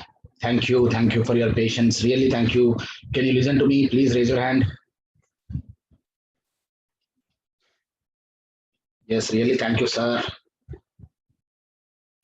I was now doing in desktop, one in laptop, one in desktop. What to do, sir? Webcam and desktop I did. But, sir, good thing what happened today is really some students are studying very good, sir. They are asking excellent doubts.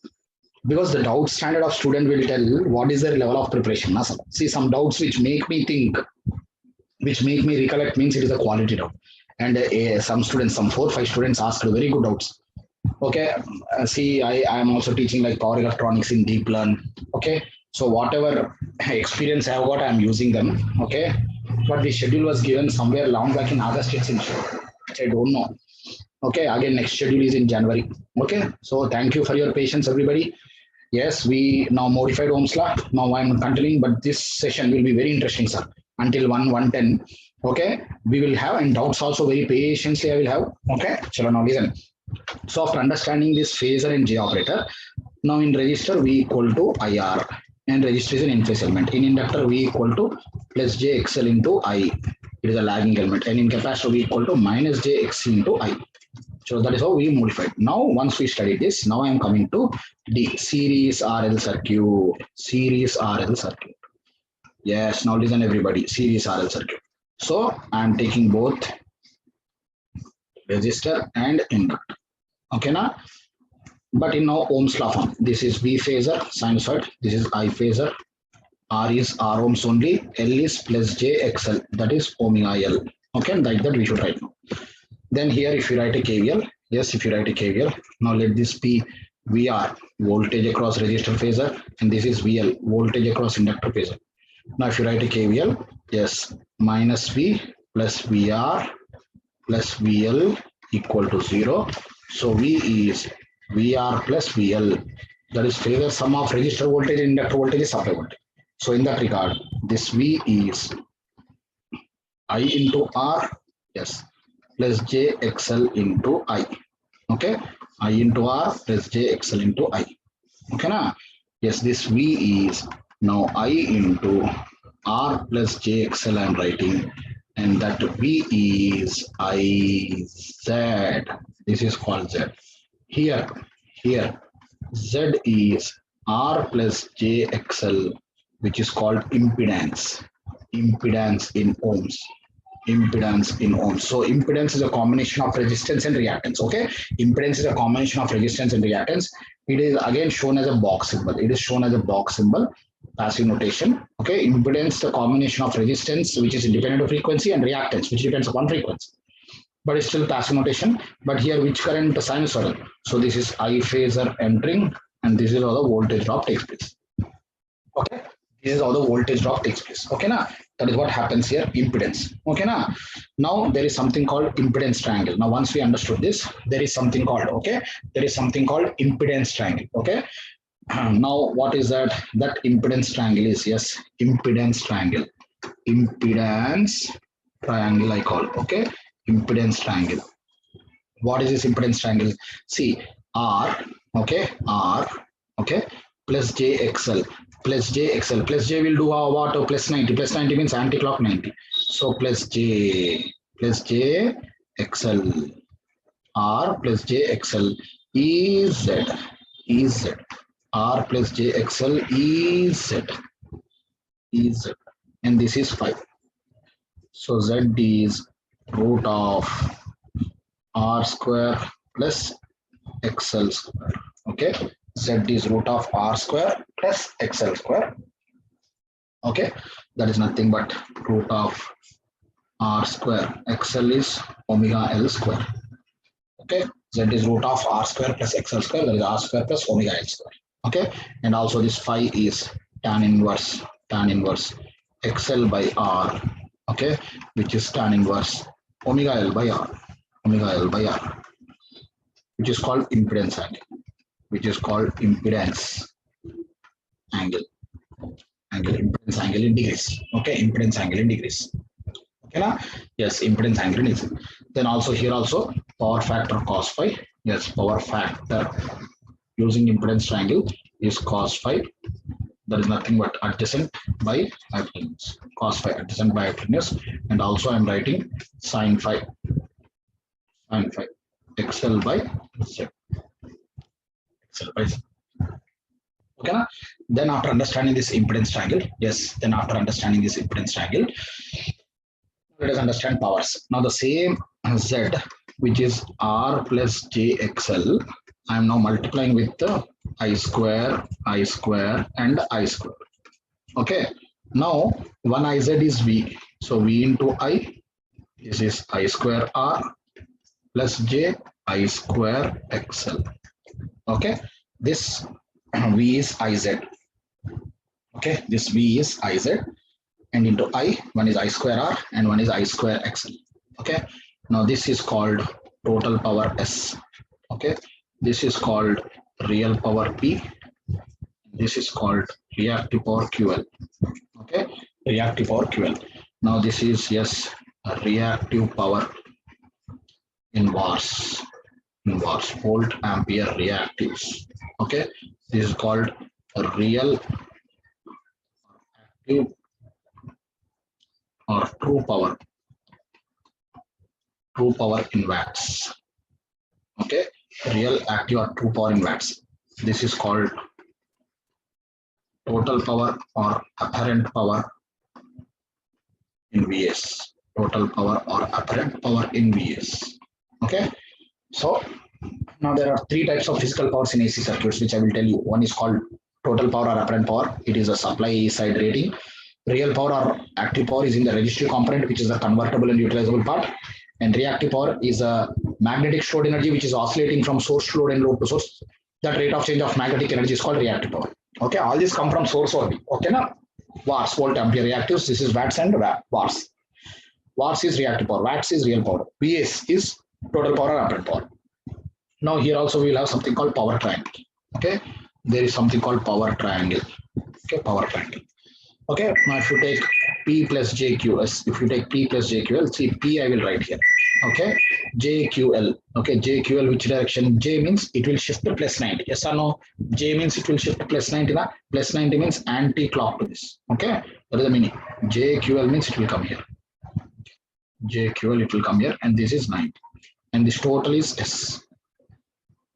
This total is S, and this is 5. Okay, so here also, yes, S is what? S is root of P square plus QL square, and phi is tan inverse QL by P. QL by P. Okay, tan inverse QL by P. Okay, now in that regard, yes, here again power factor, here again power factor. Okay, here again power factor cos phi adjacent by hypotenuse. So P is S cos phi, which is VI cos phi watts. VI cos phi watts. Okay. Also sin phi. Sin phi is what? Opposite, that is QL by S. That is my QL is, okay, QL is S sin phi. That is VI sin phi. That is VI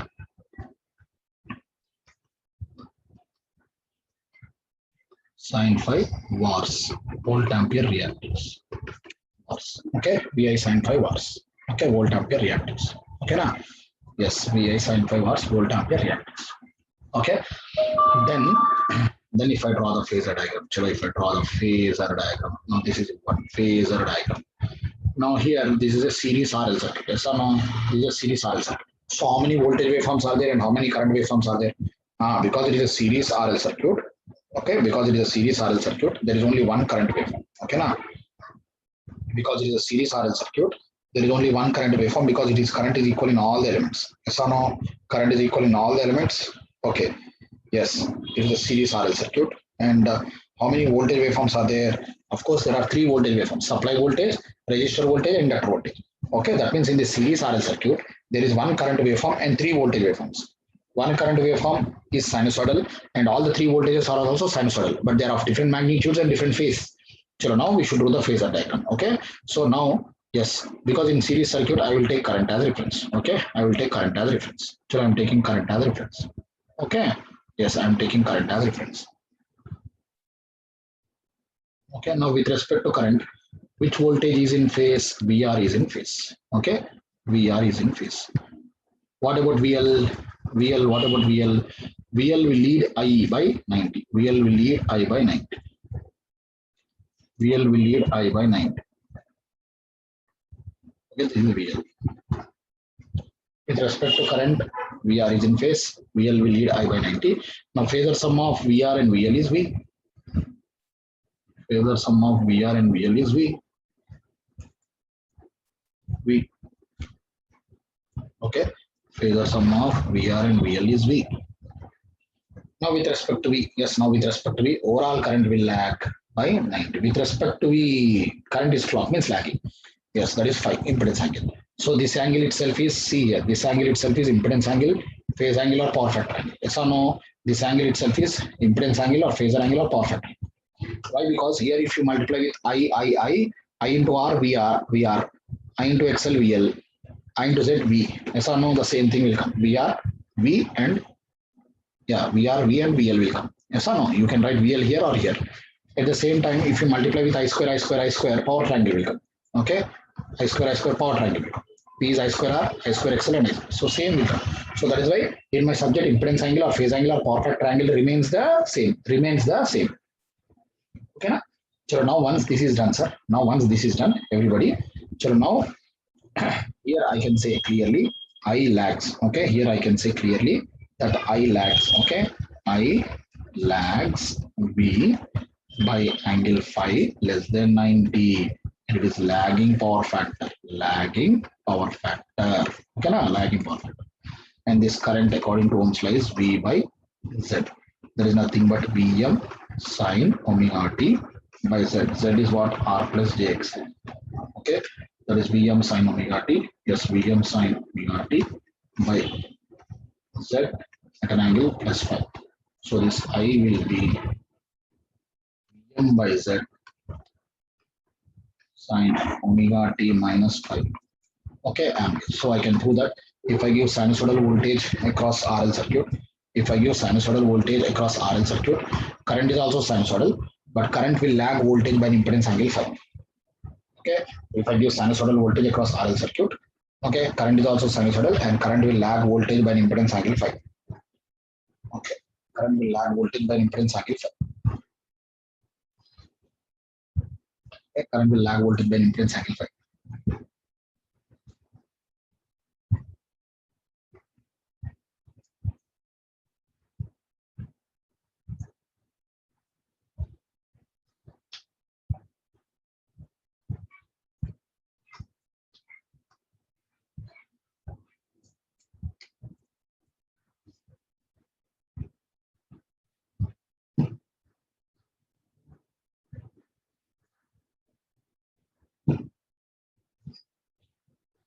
Okay, so we have proved that in an RL circuit. Yes, finally, current lags voltage by an impedance angle phi less than 90. Okay, it is a lagging power factor. Okay, that is what exactly happens. Now, if you rotate this phasor and project, now, sir, actually, if you rotate this phasor and projector, you will get sinusoids of the circuit where one current waveform and three voltage waveforms. All this will get actually. Okay, now that is the meaning. Now let us go to Now let us go to RC circuit. This is more interesting, sir. Let us go to RC circuit. Okay. So let us go to something like RC circuit. Okay. Now RL be completed now. Now I'm going to RC series circuit. RC series circuit or series RC circuit. For series, let me write. Okay. Now in that regard again, everybody. Yes, if you observe carefully. Yes, in a series RC circuit, if you observe. Okay, let me take the circuit first.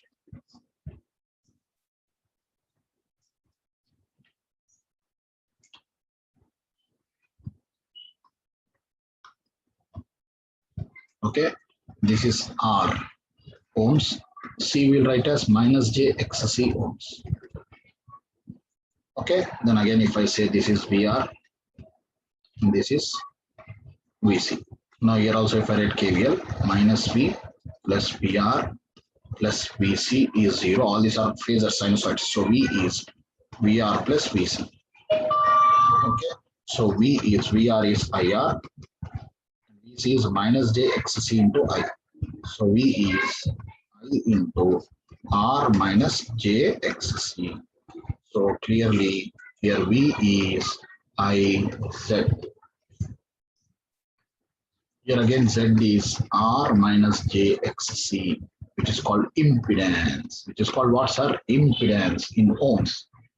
Okay, again impedance symbol is a box symbol, which is a combination of resistance and capacitive reactance. But again, passive notation, the direction in which current enter is taken as positive. Okay, yes, again taken as positive. Now here also there is something called impedance triangle.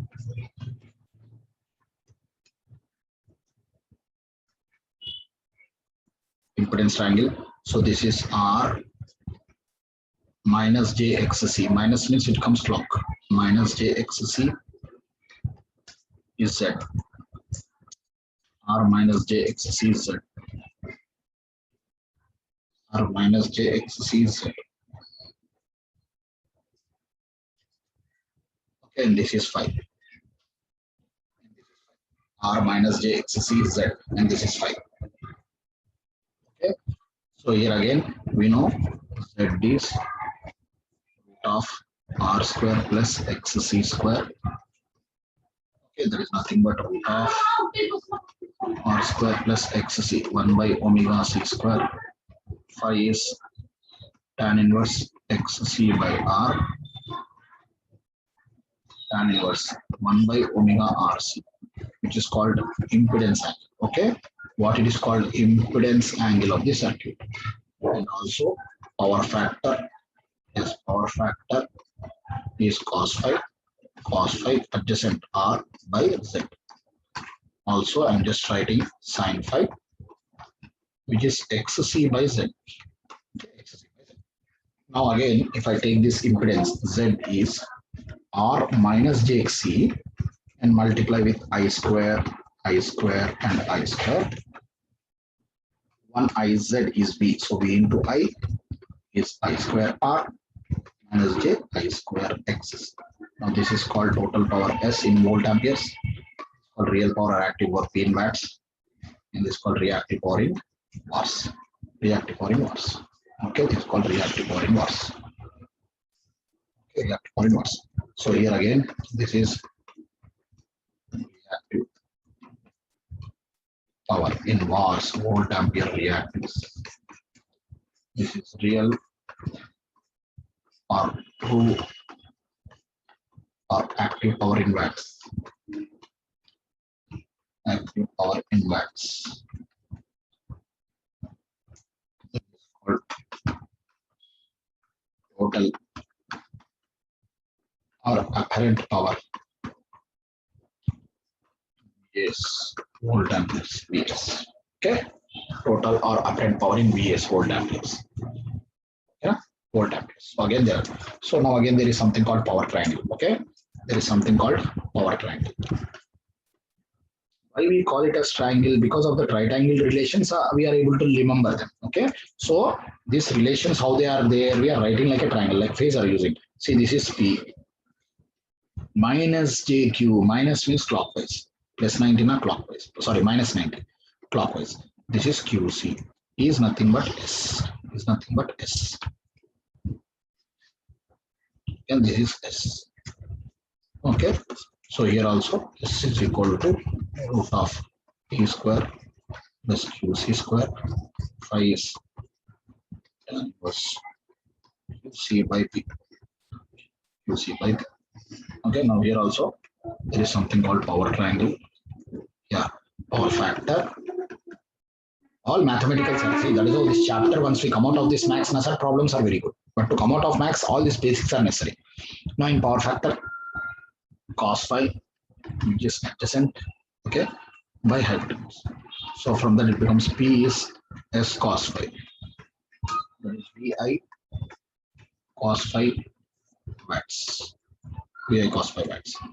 Okay. Also sin phi. If I take sin phi, yes, sin phi is QC by S. QC is S sin phi VI sin phi watts. VI sin phi watts. Okay, now VI sin phi bars.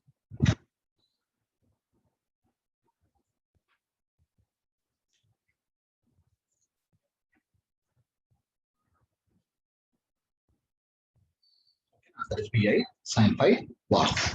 Okay, now. So now in that regard, now if I draw the phasor diagram here also, yes, if I draw the phasor diagram, okay. Now here RC circuit now, so I am taking current as reference. With respect to current, which voltage is in phase VR? Current is leading, so voltage will lag. Voltage, okay. Voltage will lag. Now this becomes, yes, VC. Now according to KVL, phasor sum of VR plus VC is V. Phasor diagram is like adding vectors at an instant, but actually they are rotating. Okay, actually they are rotating, but at an instant we rotate this. So this is our V. And the angle between total voltage and total current is called circuit phase angle or impedance angle. So here again I will say current leads. Clearly with respect to voltage, current is this side. Always with respect to voltage I will see. With respect to voltage, current is anti-clock. Current is anti-clock means leading, positive. So I lead V by 5 less than 90. Okay, that is given by the impedance angle which we already wrote here. Okay, that impedance angle is tan inverse 1 by omega c, like that. Okay, and it is leading power factor. Leading power factor. Okay, then we know I is V by Z. V is Vm sin omega t by Z. Z is R minus JXC. That is Vm sin omega t by Z. Okay, that is modulus of Z angle minus 5. So this I is, okay, Vm by Z. This is sin omega t plus 5. Okay, sin omega t plus 5. So what we prove now, what we prove in an RC circuit, if I give sinusoidal voltage, okay, in an RC circuit, if I give sinusoidal voltage, current is also sinusoidal. Okay, in an RC circuit, if I give sinusoidal voltage, current is also sinusoidal, and current will lead voltage by an impedance angle phi less than 90. That is how we prove now, sir. Everything mathematically we are proving. In RL circuit, what it came? In RL circuit, it came lagging. See here, current is lagging voltage by impedance angle, that is tan inverse omega L by R. Okay, here what we put, current is leading, and that phi is tan inverse 1 by omega RC, like that. Okay, that is how mathematically, sir, electrical engineering is easy to understand. Physically, if you talk, nothing can be expressed. Okay, now? Okay, one note I want to write, comparison. See, in RL circuit, we got S is equal to P plus JQL we got. And in RC circuit, we got S is equal to P minus JQC. Okay. In RL circuit, S is equal to P plus JQL, and RC circuit, S is equal to P minus JQC. Okay. Now here plus QL. See here plus QL came means, okay, and here minus QC came. See, first of all, inductors and here QL, let me write. Okay, here plus QL came, here minus QC came. See, first of all, inductors and capacitors are globally passive. Okay, inductors and capacitors are globally passive. Okay, one thing we know, yes. One thing we know, yes. Inductors and capacitors are globally passive. Yes or no? Yes, inductors and capacitors are globally passive. Yes, no doubt. Inductors and capacitors are globally passive, but with respect to that, in inductor plus QLK means, yes, plus QLK means we say it is absorbing was, absorbing volt ampere reactives, absorbing was, which is also called lagging was, lagging was, absorbing was or lagging was. Okay, in capacitor it is called generating was, generating was or leading was. Okay, generating was, which is also called leading was. Okay. Yes. So in inductor, yes, it is called absorbing was or lagging was. In yes, in RC circuit, it is called generating was or leading was. Okay, generating was or leading was. Okay, now generating was or leading was. Okay, that is how to understand. The notation, sir. It is a notation. Actually, nothing is absorbing, nothing is releasing or generating, sir. But we talk like that. Actually, this energy is oscillating from source to load like inductor in magnetic form, and again going back in capacitor, again oscillates between source to capacitor in electrostatic form, oscillating, storing and releasing, storing and releasing. That is how it go. But in inductor, we say it is called absorbing was or lagging was. In capacitor, we say generating was or leading was. Okay. generating wars or leading wars, like that. That is a notation. That is how we argue. So now we completed both RL and RC. Yes, now I'm going further for series RLC. Yes, all together. Series RLC all together. Okay, so I'm taking all together. So series R, L, and even C. Okay, I'm taking all together. And there is a phasor voltage V and total current I. Okay, R is R, L is plus JXL, C is minus JXC.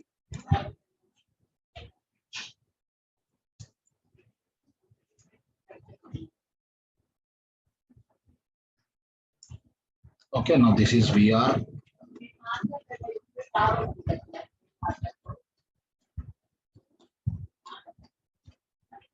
Okay, now if you write a KVL, minus P plus VR plus PL plus PC is 0. So V is VR plus PL plus PC.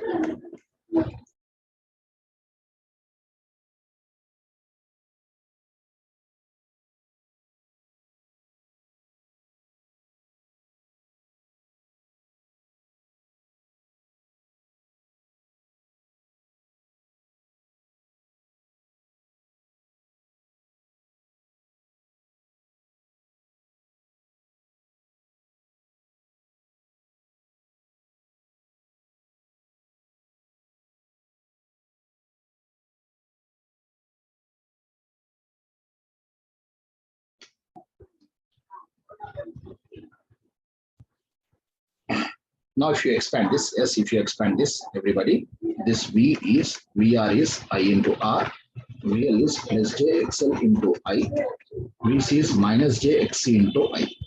So that V is I into, this is R plus JXL minus XC. So V is again IZ.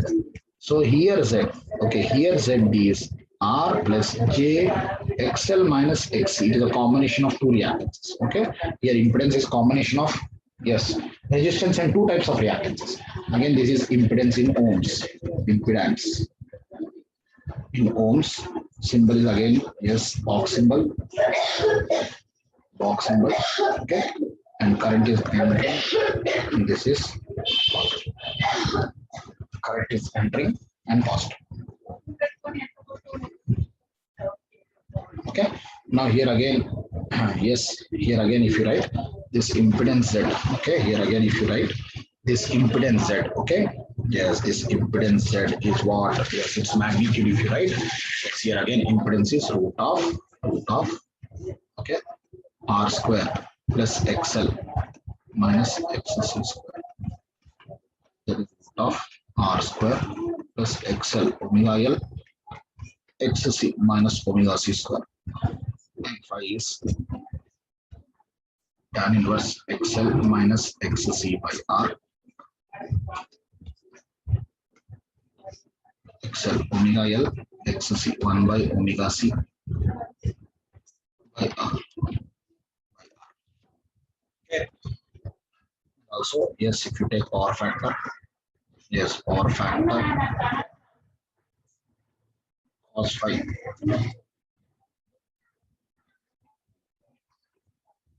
Okay, and sine phi is x net by z, x net by z, nothing but plus xl minus xc by z.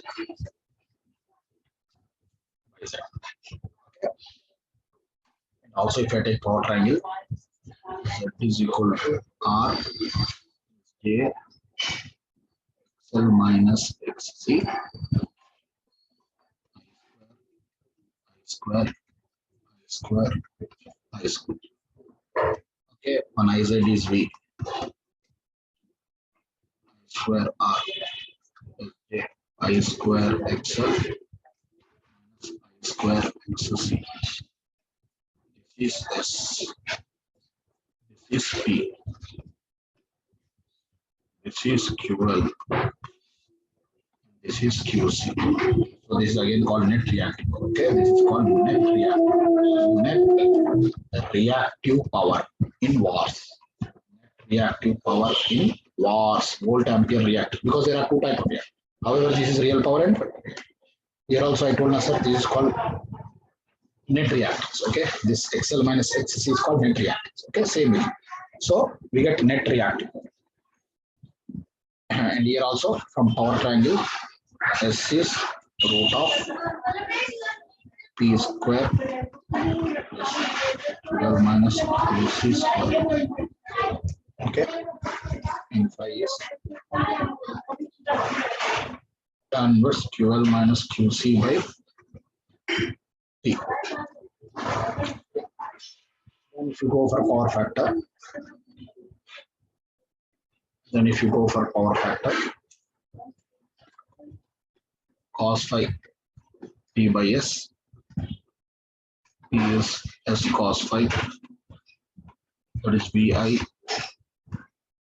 cos phi watts. Also, sin phi is Q net by S, that is plus QL minus QC whole by S. Okay, and also Q net is S sin phi, that is VI sin phi.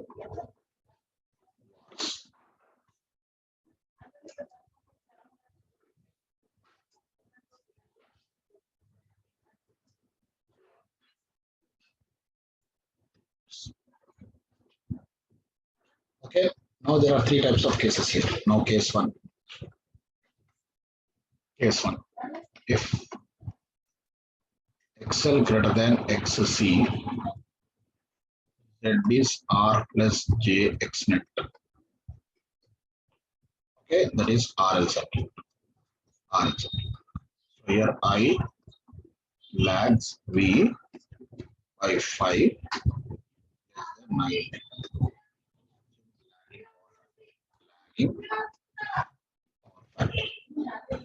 Okay, this is a general nature of electrical power system, because our dominant components like alternator, transformer, transmission line, and motors are highly inductive. Okay, that is the meaning, highly inductive. Okay, that is what you have to understand. Then if you go to case 2, if XL is less than XC, then Z is R minus JX net. So this is behaving like RC circuit. In RC circuit, I leads V by 5 less than 90. It is leading power. Okay, leading power. And it is a very rare case in power system. We call it as Ferranti effect. Yes or no? Ferranti effect. Case 3, if XL equal to XC, Z is R. Purely resistive, net reactance is 0. Purely resistive, net reactance is 0. So I in phase.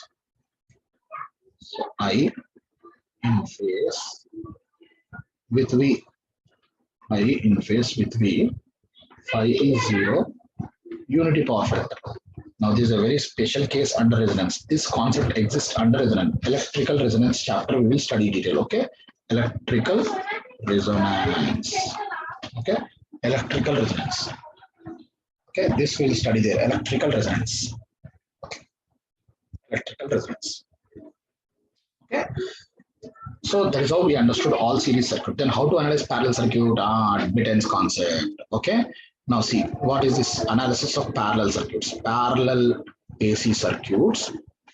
To understand parallel AC circuits, we will bring now admittance concept, because easy mathematics. What is that? See, first we know Z is R plus and minus JX we got. Okay, Z is R plus and minus JX. Now here, if I take plus, inductive reactance will come, and if I take minus, capacitive reactance can come. Okay, if I take plus, inductive reactance will come, and if I take minus, capacitive reactance will come. Okay, if I take minus, capacitor reactance will come. Okay.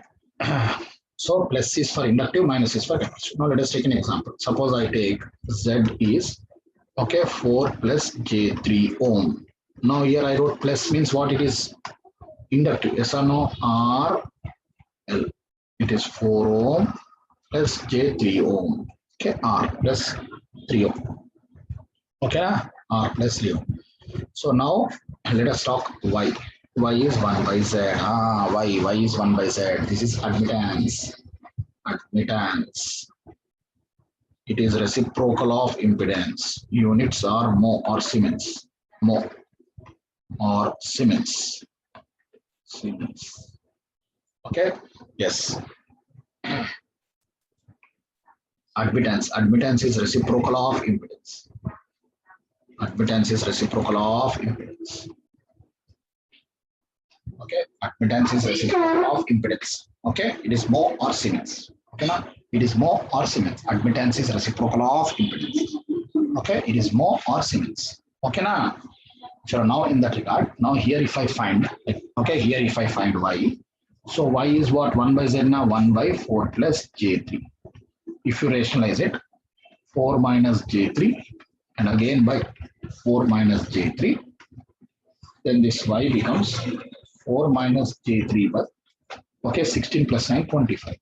That is 4 by 25 minus J3 by 25. So this will become 0.16 minus J.12 Siemens. So for the same RL circuit, in impedance we get positive reactance. For same RL circuit, for impedance we get positive reactance, and for admittance we get negative reactance. Negative susceptance. Okay, listen carefully, sir. For same RL circuit, yes, for same RL circuit, okay, for same RL circuit, if it is impedance, we get positive reactance. For same RL circuit, if it is impedance, we get, yes, if it is impedance, we get positive reactance. If it is admittance, we get negative susceptance. If it is admittance, we get negative susceptance. Okay. We get susceptance. Okay, for the same RL circuit, if it is impedance, we get positive reactance, but if it is admittance, we get negative susceptance. So based on this, now I'm writing here, this Y is G plus and minus JB. Now here also, yes, if you write first minus, it is inductive. That is what we proved now in this example. Minus susceptance is inductive, RL circuit. So this is inductive, where BL is inversely proportional to XL. That is 1 by omega L, 1 by 2 pi FL. This is called inductive susceptance. Inductive susceptance in mho or Siemens. Okay, mho or Siemens. Then Y is G plus and minus J B C. Okay, so where BC is inversely proportional to XC, that is omega C, that is 2 pi FC. That is 2 pi FC, which is capacitive susceptance. Capacitive susceptance.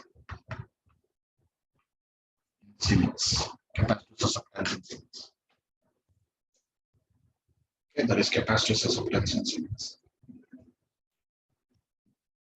Yeah, that is capacitive. So here in admittance form, negative is inductive. Yes, in admittance form, negative is inductive, okay, na? And positive is capacitive. They're in impedance form. Yes, they're in impedance form. Okay, they're in impedance form. Yes, you should understand they're in impedance form. You should understand. Yes, in impedance form, what we can understand.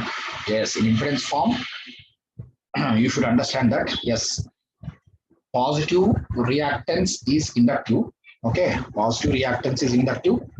Negative reactance is capacitive. But in admittance form, negative susceptance is inductive. Positive susceptance is capacitive. So we got all the parameters. Sir. That is how parallel circuits we can easily analyze by using what? Admittances. Why? Because admittances. See, this is another mathematical reason. See, admittances in parallel. Admittances in parallel can be added. Admittances in parallel can be added. Okay, so So in all parallel analysis, you see, I will bring that difference when I go to parallel circuits now, sir. I will take admittances and show. So this is like Y1, Y2, Y3. Yes, clearly Y total will be, yes, Y total will be, okay, Y1 plus Y2 plus Y3. Admittances in parallel can be added. Yeah. Admittances in parallel can be added. Okay. Now I'm coming to phasor diagram. Now these are phasor diagrams. Yes, phasor diagrams. Yes, I'm coming to important topics. Phasor diagrams. Okay, now, chalo, first question. Okay, draw the phasor diagram. Draw the phasor diagram, okay, of a series RLC circuit. Series RLC circuit. Okay, draw the phasor diagram of series RLC circuit. Okay, draw the phasor diagram of series RLC circuit. If if if XL greater than XC. Okay, na? Chalo, draw the phasor diagram of a series RLC circuit if XL greater than XC. Okay, I will just do this so that let me see how many will try. Okay, you try in your notes. You cannot show me here. I don't want, but you try. Draw the phasor diagram of a series RLC circuit where XL is greater than XC. Okay, this is total V phasor, total I phasor. This is R is R ohms. This is plus JXL ohms inductor, capacitor minus JXC ohms. And this is VR, this is VL, this is VC. So do it. I'm giving you, write in your own notes.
Okay, so now see here everybody. Yes, see, draw the phasor diagram of a series RLC circuit for XL greater than XC.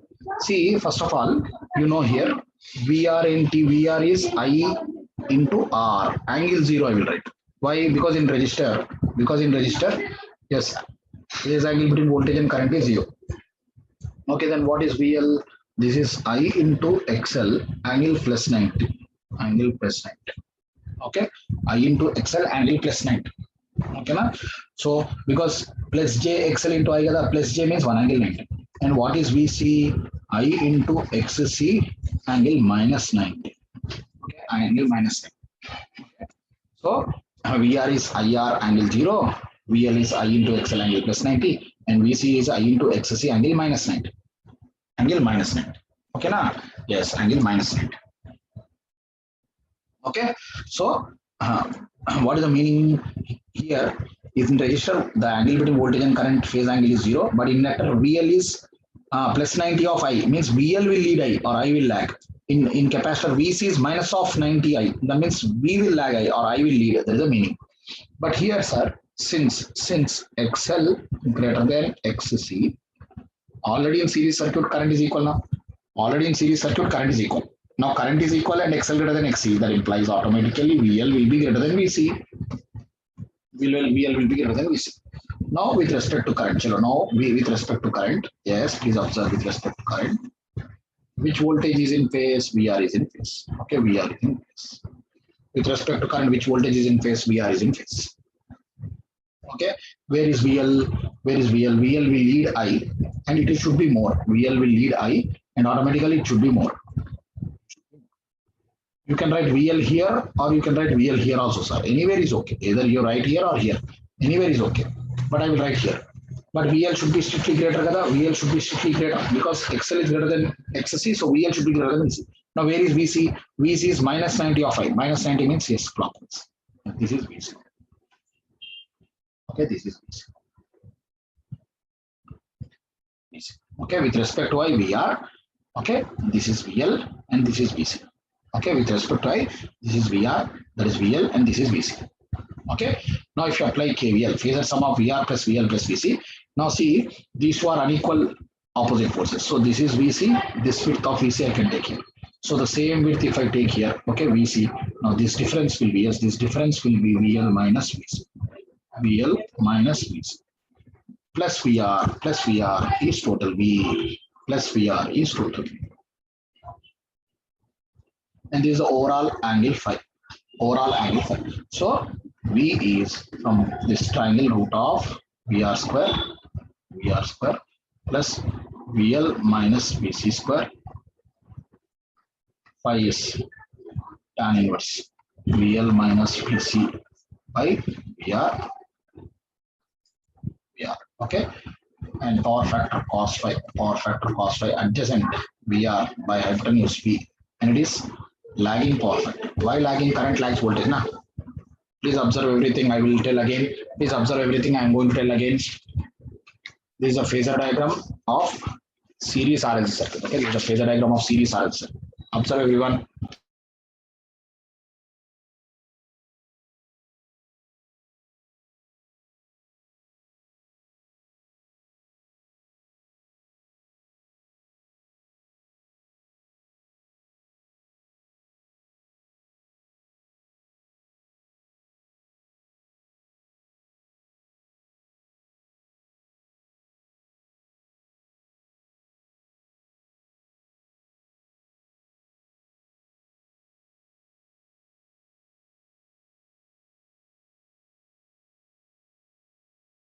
Okay, so because XL is greater than XC, VL should be greater than VC, and VL will lead and VC will lag. But because VL is greater, that difference you have to take. See, from VL you are subtracting VC, and that difference is called VL minus VC. See, actually this total is VL, na sir. See, this total is VL. Okay, and VL minus VC is this. So VR plus VL plus VC is this, is total V. Okay, from that we get this. Okay, na? That is the meaning. Now I'm asking next question. Draw the phasor diagram of parallel RC circuit. parallel RC circuit. Draw the phasor diagram of parallel RC circuit.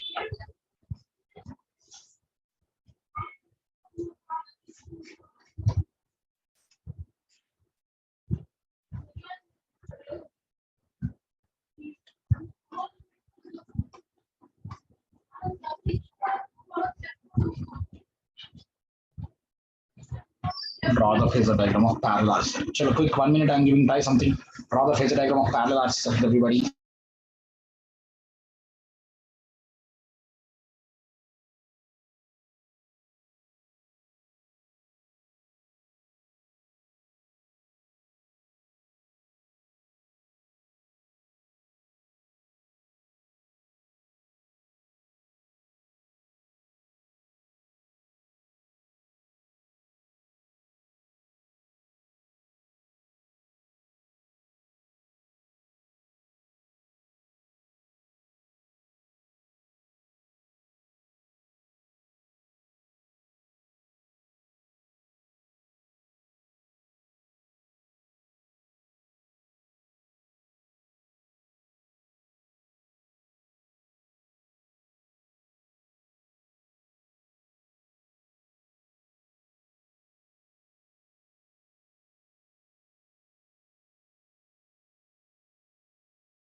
Yes, everybody.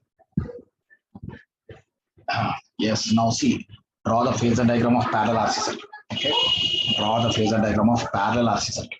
Okay, now let us understand. Draw the phasor diagram of a parallel RC circuit. Okay, so now, sir, in a parallel circuit, I will take voltage as reference. Sir, listen now carefully.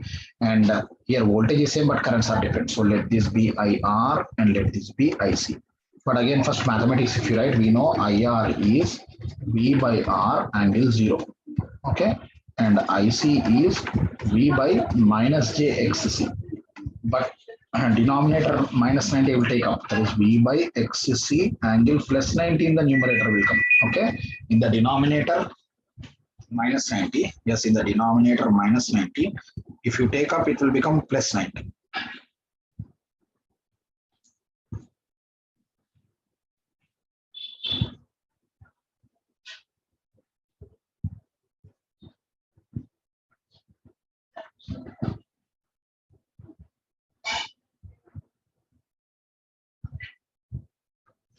Okay. So in resistor, voltage and current are in phase, but in capacitor, yes, current leads. Now if I take, yes, voltage as reference. Now listen carefully, sir. If I take voltage as reference, because in parallel circuit now, sir, I will take voltage as. Now with respect to voltage, which current is in phase? IR is in phase. What about IC? IC will lead V. Lead means anti-clock. So here I can write IC. Okay. Here I will write IC. Now phasor sum of IR plus IC is I. KCL. Phasor sum of IR plus IC is I. KCL. And this is the overall phasor. So I is root of IR square plus IC square. Phi is tan inverse IC by IR. Okay. And power factor cos phi is IR by I. And it is leading. Why it is leading? Current leads voltage. Leading. Current leads voltage. I is root of IR square plus IC square. Phi is tan inverse IC by IR. Okay, and cos phi is IR by leading power. Okay, that is what it happens. Yes or no? Now, if you rotate them and project, sir, actually, if you rotate them and project, then we get what? If you rotate them and project, we get what? Yes, if you rotate them and project, we get the waveforms that we are not doing. So now this is outstanding question, sir. This I want everyone to listen. Okay. Draw complete phasor diagram for the circuit below. Draw the complete phasor diagram for the circuit below. So I am taking here that circuit.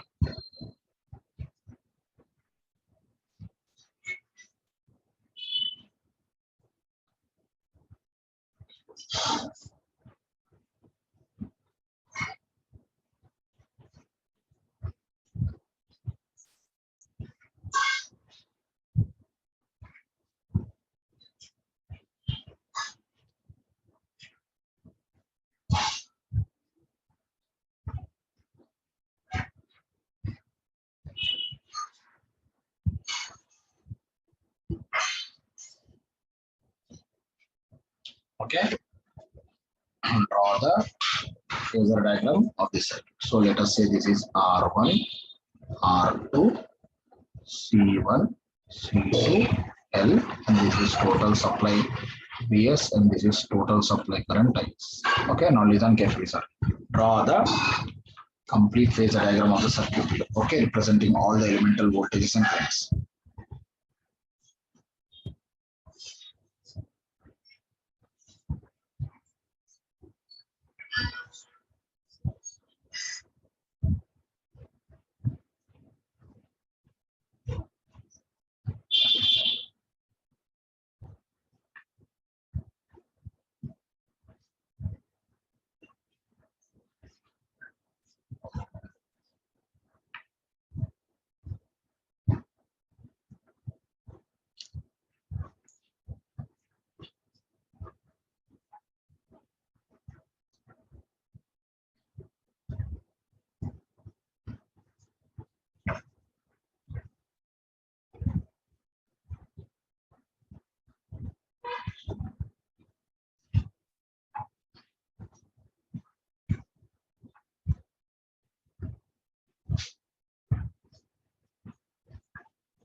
Okay, everybody, draw complete phasor diagram of this circuit. Okay, draw complete phasor diagram of this circuit. Now listen, sir.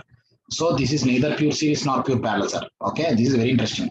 So I call this as non-canonical form. What is the meaning of non-canonical? That means this is neither series nor parallel. Okay, I call it as non-canonical form. Okay, na? In such case, what to do?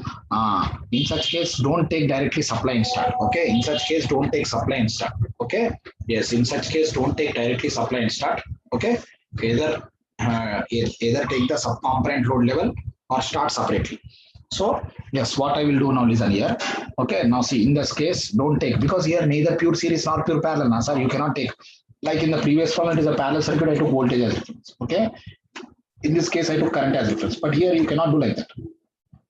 So first let us take some notations. Okay, now let this be VR1, and of course this is IR1, and let this be VC1, and of course this is IC1, and this is IC2, and this is VC2. This is IR2, and this is VR2, and this is IL, and this is VL. Okay, IL, VL, VR2, IR, VC2, IC2, VC1, IC1, VR1, IR. Okay, so all the whole. But of course, some things are equal. Like here, supply, resistor 1, capacitor 1 are series now. Supply, resistor 1, capacitor 1 are in series. So IS, IR1, and IC1 are in series. And IR2 is in series with IL. Okay, then VR2 and VL and VC2. Okay, VR2 and VL is VC2. Okay, now, so now let us draw the phasor diagram.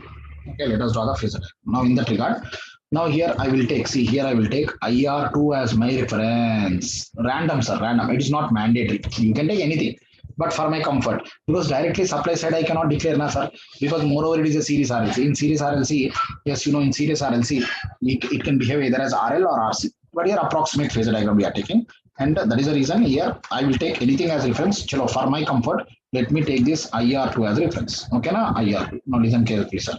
So if I take IR2 as reference, yes, here I will take IR2 as my reference.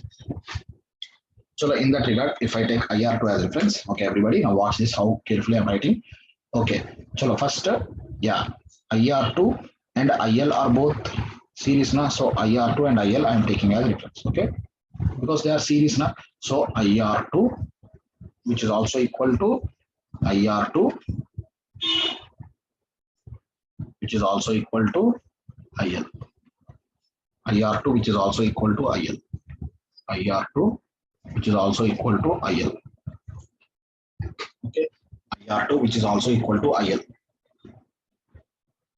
Okay, both are in series. IR2, which is also equal to IL. Now, where is VR2? VR2 is in phase. Okay, VR2 is in phase with IR2. VR2 is in phase with IR2. Okay, VR2 is in phase with IR2. Okay, that is also true. But where is VL? Where is VL? We will take notes, sir. See, actually, here this circuit is neither pure series nor pure parallel, sir. So I cannot start from the supply, because with respect to supply voltage or current, how can you declare whether it is leading or lagging? Because it is an RLC now. RLC circuit can behave either in RL, XL greater than XC, or RC, like that we don't know. But approximate phasor diagram by considering some references. So start from the load side. Load side means output side. So I'm taking IR2. Of course, IR2 equal to IL now. Both are in series. So I took IR2, IL as reference. With respect to that, VR2 is in phase. Okay, now VR2 is in phase. Then where is VL? Then where is VL? VL will lead IL. VL will lead IL by 90. Chalo, VL will lead IL by 90. Magnitudes are also here. Magnitudes are also random. Okay, magnitudes also I'm not taking exactly. We don't know. See, if you give me a numerical problem, I can take magnitude also. But here, approximately. So here this is VL, because VL will lead IL by 90. Then phasor diagram of VR2 plus VL is VC2. Nah, phasor diagram of VR2 plus VL is VC2. So I'm doing that. Okay, so if I add VR2 and VL, VR2 and VL, that will give how much? VC2.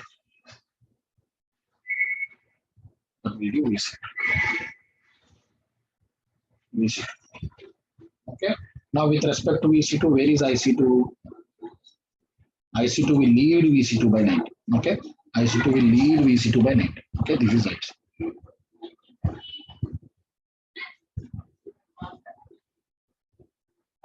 Okay, this is IC2 because IC2 will lead VC2 by 90. Okay, IC2 will lead VC2 by 90. Okay, IC2 will lead VC2 by 90. Okay, na? Yes, IC2 will lead VC2 by 90. Okay, now once you get IC2, now if you apply Kirchhoff current law here, phasor sum of IC2 plus IR2 is IC1. Yes or no? Phasor sum of IC2 plus IR2 is IC1, which is also equal to IR1, which is also equal to IS because all are in series. So phasor sum of what? IR2 and IC2. See, IC2 is here, IR2 is here. Now let me add these two. So this in parallel to this. Okay. Now this in parallel. This much width is this, and this much width is this. Okay, this in parallel to this in parallel to this, and that will be what? IC1, IR2, and IS. Okay, this will be. Okay, this is IS, which is IR1, which is IC1. Okay, yes, IS, IR1, and IC1. Okay, once you get that, where is VR1? VR1 is in phase with IR1. Yeah, VR1 will be in phase with IR. So same angle, but it will be slightly more. Okay, this will be VR1. VR1. Now where is VC1? Where is VC1? VC1 will lag IC1 by 90. Actually, current will lead in capacitor voltage, but with respect to current, voltage will lag by 90. So VC1 will lag IC1 by 90. See, where is IC1? See, IC1 is here. Okay, this is IC1. Let me write neatly. This is IC1. This is IC. VC1 will lag IC1 by 90. Okay, this will be there. This is VC1. Now, what is overall VS? VS is phasor sum of. Chalo, VS is phasor sum of. Yes, VS is phasor sum of VR1, VC1, VR2, and VL. But VR2 plus VL is already VC2 na. VR2 plus VL is already VC2 na. So phasor sum of VR1, VC1, and VC2 is VS. First, I will add VC1, VC2 temporarily. Chalo, first I will add VC1 and VC2 temporarily. So this in parallel to this. Okay, this in parallel to this, and this in parallel to this. Okay, yes, this in parallel to this, and this in parallel to this. If I take, okay, first VC1, VC2 temporarily I'm taking. Okay, okay, VC1, VC2 temporarily take. I will show the temporary result like this.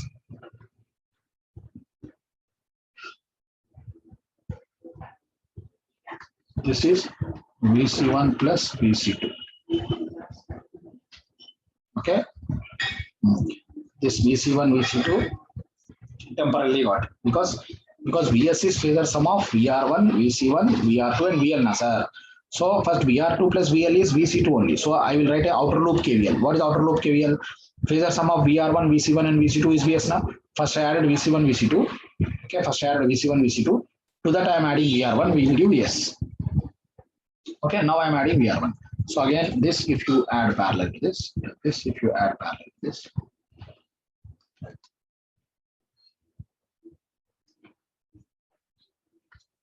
And this in parallel to this.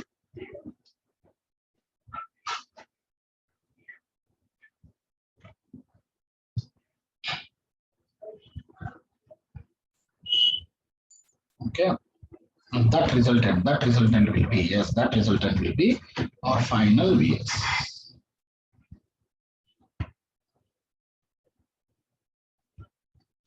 This will be VS. Okay, now the angle between overall voltage IS and overall voltage VS is called total circuit phase angle or impedance angle. Total circuit phase angle or impedance angle. Okay, na? I will write the sequence again. Chalo, sequence. Okay, I will explain like this. Sir. See, in this workbook, I can explain by taking all back and going front. See, there is a beauty in online teaching. See, sir, I will take everything back, but it will take a lot of time. Let us do that. Okay, it is giving only 100 things at the front. Okay.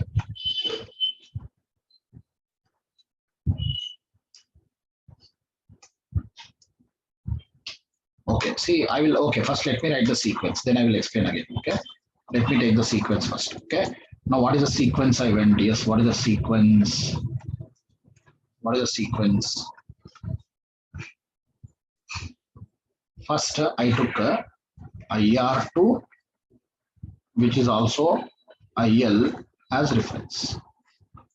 IR2 or IL as reference. IR2 or IL as reference. Okay, IR2 and IL as reference.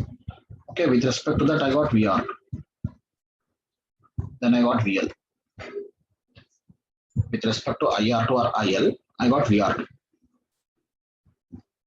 Okay, VR2 and VL. Okay, now phasor sum of VR2 plus VL, I got VC2. Once I got VC2, I got IC2. It will lead VC2. Once I got IC2, phasor sum of IC2 plus IR2 should be, IC2 and IR2 should be IC1, which is also equal to IR1, which is also equal to IS.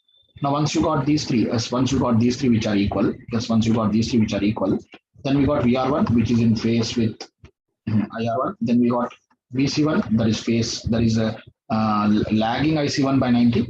And then, and then phasor sum of VR1 plus VC2 plus VC1 all together finally is VS. That is a sequence. That is a sequence. That is a real sequence you got. Okay, that is VS. I will write here only. That is VS. Okay, take your time. I will take doubts now. Take time because this point I want to teach. I know some students were raising doubt, but first observe this for 2 minutes, everybody.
So only for this problem doubt, only for this problem doubt. Anyone only for this problem doubt you can ask.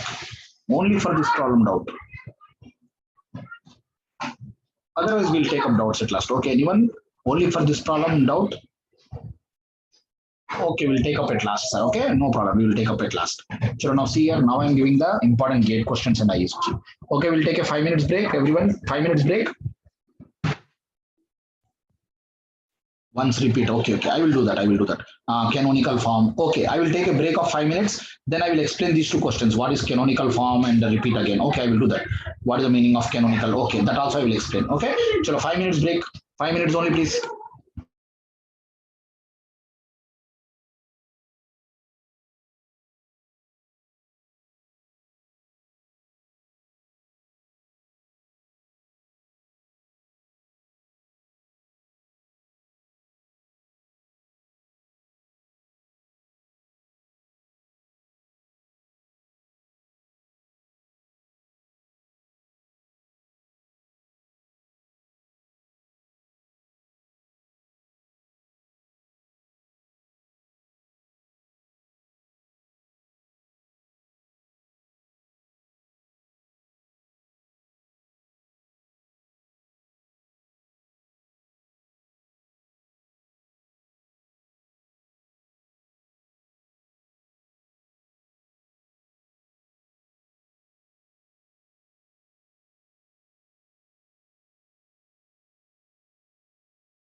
Yes, everybody. See, some students asked, yeah, what is canonical and repeat the problem. See, first of all, I will give the meaning. See, suppose canonical forms. What are canonical forms? See, canonical forms are standard circuits with minimum components after lumping. Listen, sir, everybody.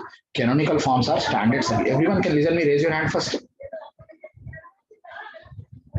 Okay, children, now listen. See, canonical forms are standard circuits with minimum components after lumping. Okay, canonical forms are standard circuits with minimum components after lumping, where either voltages across them are equal or currents through them are equal.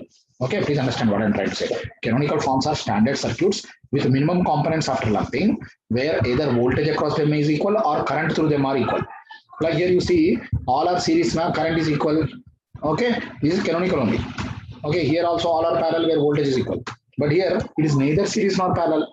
Neither voltage across them are equal nor currents through them are equal. And you cannot lump them also. Like both capacitors can you lump? No, not possible. Both resistors you cannot lump. They are neither pure series nor pure parallel. So that are called non-canonical. So canonical forms are standard circuits with minimum components after lumping, where either voltage across them are equal or currents through them are equal. Okay, na? But this is neither series nor parallel. Okay, na? And then see what I told. See, read the sequence, sir. See the student who told sir, repeat again. See what I'm telling you. See the sequence. Because it is neither pure series nor pure parallel, you cannot start from the supply side. I start from the load side. So what I took here, first I took IR2 or IL as reference. IR2 or IL as reference. With respect to that, VR2 is in phase. Then VL will lead IL by 90. Then VC2, phasor sum of VR2 and VL. IC2 will lead VC2 by 90, like that. So all stage by stage, satisfying KCL, KVL, and Ohm's law I did. Okay. Then after getting, see, okay, I will repeat here. See, I took first IR2 and IL as my reference. Okay. IR2 and IL as my reference. Okay, na? Yes, I took IR2 and IL as my reference. Okay, na? Then with respect to that, where is VR2 in phase with IR2? Then where is VL lead IL by 90? Then phasor sum of VL and VR2 is VC2. Okay. Now with respect to VC2, this is IC2. Okay. Now phasor sum of IC2 plus IR2, okay, is IC1, which is IR1 and IS. Now once you get that, VR1 is in phase with IR1. Okay. VR1 is in phase with IR1. Then where is VC1? VC1 will lag IC1 by 90. Okay. Now once you get that, okay, now once you get that, now phasor sum of VC2 plus VC1 is this. With respect to that, phasor sum of VR1 is total VS. Okay, this sequence you see, sir. This sequence you see. Okay, this sequence. Okay, that is very important. Okay, stage by stage you do again, you will get it. You have to do again. So now I am giving interesting questions, sir. Okay, this is gate question, 1 mark. Okay, gate question, 1 mark. Okay, I am giving this gate question, which is very, very interesting.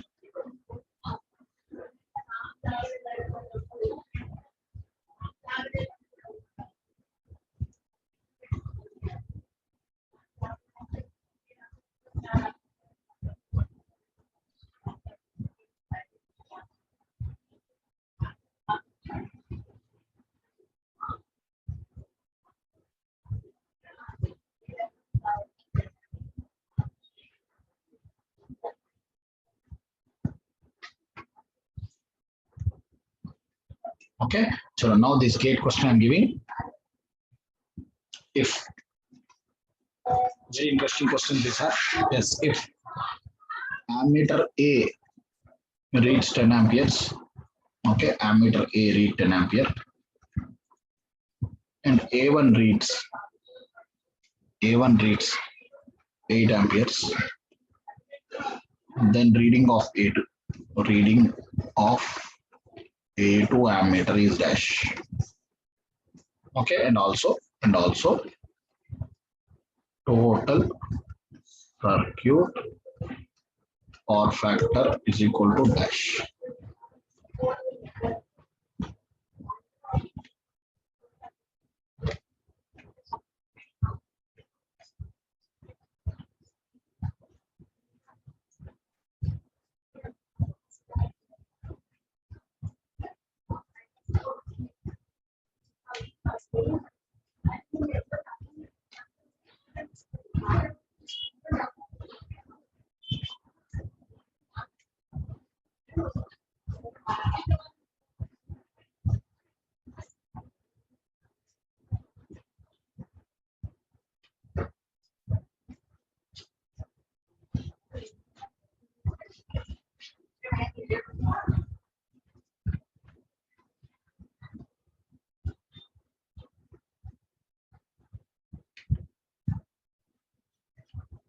Okay. So if reading of ammeter A is 10 amperes and reading of ammeter 8 A1 is 8 amperes, then reading of ammeter A2 and also total circuit power factor. Chalo, 1 minute. 1 minute to everyone.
Yes, I'm giving the answer now. See, these are phasor diagrams. Now, don't say like that. See, this reading of ammeter A is 8 amperes. Okay, this ammeter A1 is, sorry, reading of ammeter A is how much? 10 amperes. Okay, that is the main ammeter.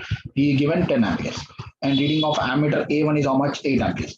But don't say, sir, 8 minus 10 is 2. No, no, no. This is not algebraic difference. It is phasor difference. These are all RMS values of sinusoidal currents because this is sinusoidal, sir. See the source. Everyone see the source. It is sine wave, means AC circuit analysis. So all the waveforms in the circuits are sine waveforms. Okay. All the waveforms in the circuit are what waveforms? Sine waveforms. Okay. All the waveforms in the circuit are sine waveforms. Yes or no? Yes. All the waveforms in the circuit are sine waveforms. Okay. And they read what RMS values, and they read what RMS values. Okay, so this meter read the RMS values of those waveforms, but don't directly say 10 minus 8 is 2. Let us draw the phasor diagram. Now this is a parallel circuit, so I will take voltage as a reference. Okay, I will take voltage as a reference. With respect to voltage, which current is in phase? Resistor current. That is how much? 8 amperes. Okay, that is 8 amperes. What about inductor current? Inductor current lag voltage. Inductor current will lag voltage. Okay, this is inductor current that will lag voltage. Okay, inductor current will lag voltage. Okay, inductor current will lag voltage. Okay, now phasor sum of IR plus IL is I, that is 10 na? Yes, phasor sum of IR plus IL is I, that is 10. Phasor sum of IR plus IL is I, that is how much? 10. He gave this as total current time, that is given as 10. Given as 10. Now automatically this length becomes how much, sir? Automatically this length becomes how much? Root of 10 square minus 8 square is 36 6 amperes. 6 amperes. So IL is 6 amperes, which is our ammeter A2 reading, 6 amperes. That is the answer. But don't directly say, 10 minus 8 is 2. That is not algebraic. This is phasor difference is 6 amperes. 6 amperes. And the angle between total voltage and total current is what? 5. From the power factor cos phi is adjacent 8 by hypotenuse 10. 0.8 leading or lagging? Yes, 0.8 leading or lagging? Lagging. It is an RL circuit. 0.8 lagging RL circuit.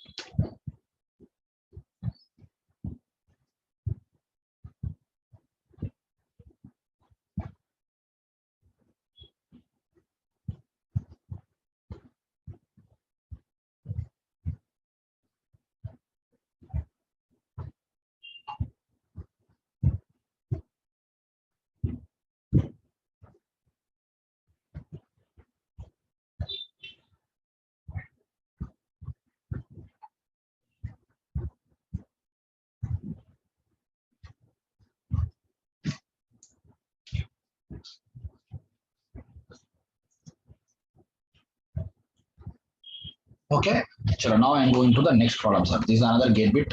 Okay, okay. Now write down this question. Everybody, try to do it. Very interesting problem. Yes, if A1 ammeter reads 6 amperes, A2 ammeter reads 16 amperes, and A3 ammeter reads 8 amperes.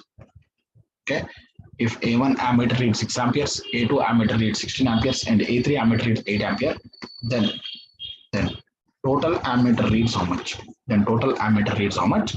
Then also total supply. Okay, power factor is dash. Power factor is dash. Total supply power factor is dash.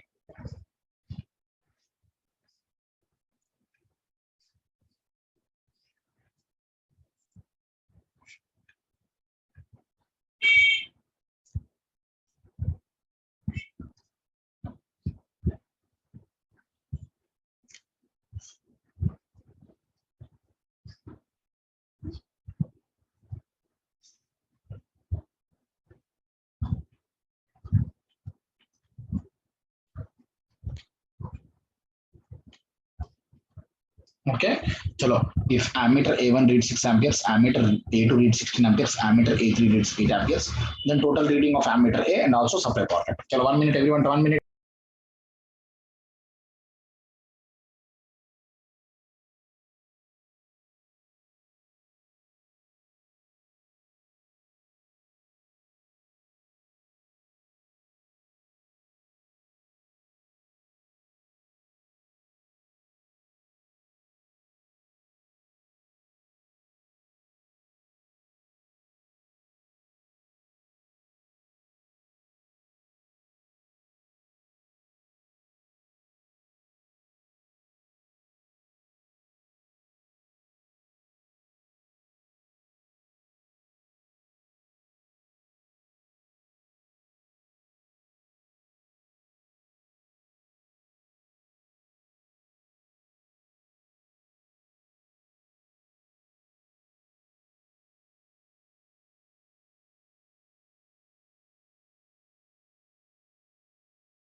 Okay, everybody, again see.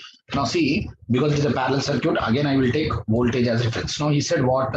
See, this current through ammeter 1 is 6 amperes, ammeter 2 is 16 amperes, and ammeter 3 is 8 amperes. But don't say the total current is sum of these two currents. Yes, it is sum of these two currents, but phasor sum of these two currents, not algebraic sum. Don't say directly 6 plus 16, 22 plus 8, 30 amperes. No, phasor sum.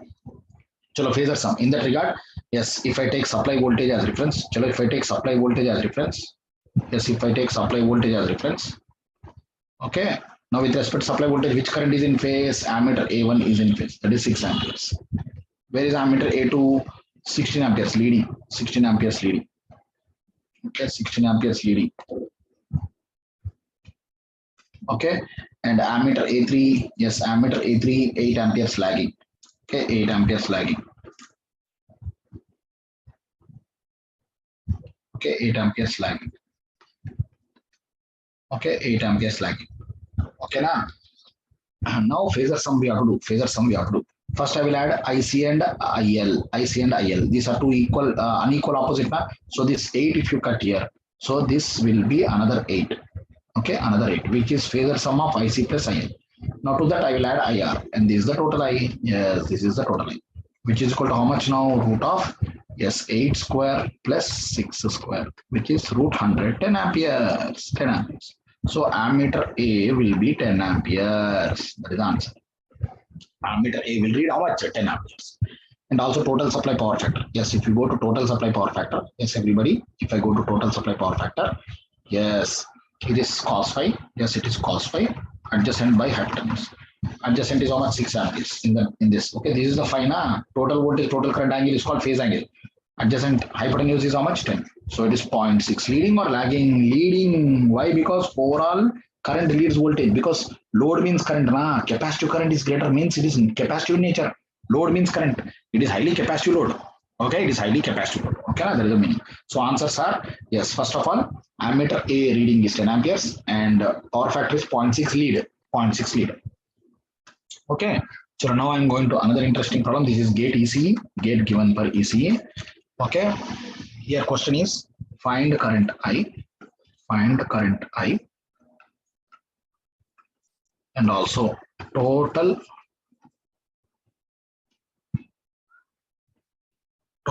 input power factor.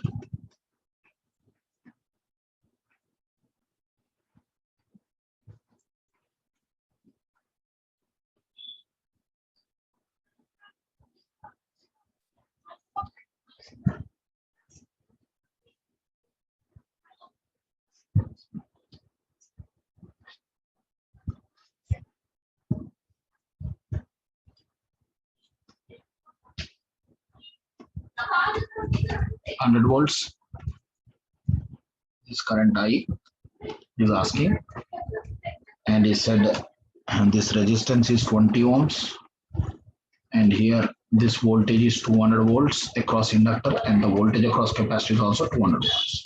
So everybody 1 minute. Find current I and also total input power factor. Find current I and total input power factor.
Okay, everybody. Yes, sir. I'm getting answers, sir. I'm again happy today. Okay, chalo. Now listen, sir.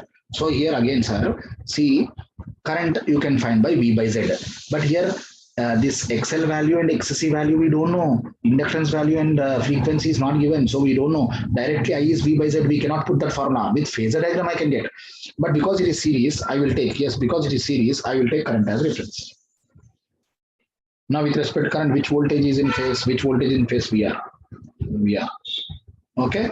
Then VL, yes, with respect to current, voltage in inductor will lead. With respect to current, voltage in inductor will lead. Okay, with respect to current, voltage in inductor will lead.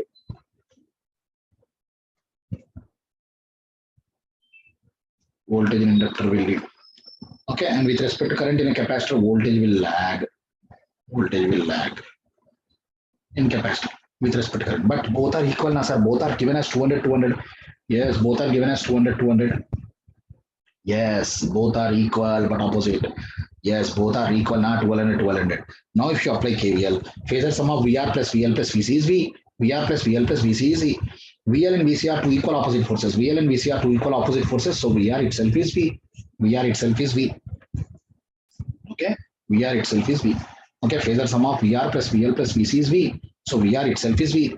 Now the angle between V and I is zero. Angle between V and I is zero. Okay, so now, sir, first of all, he is asking current now. Okay, now we know IR is VR by R.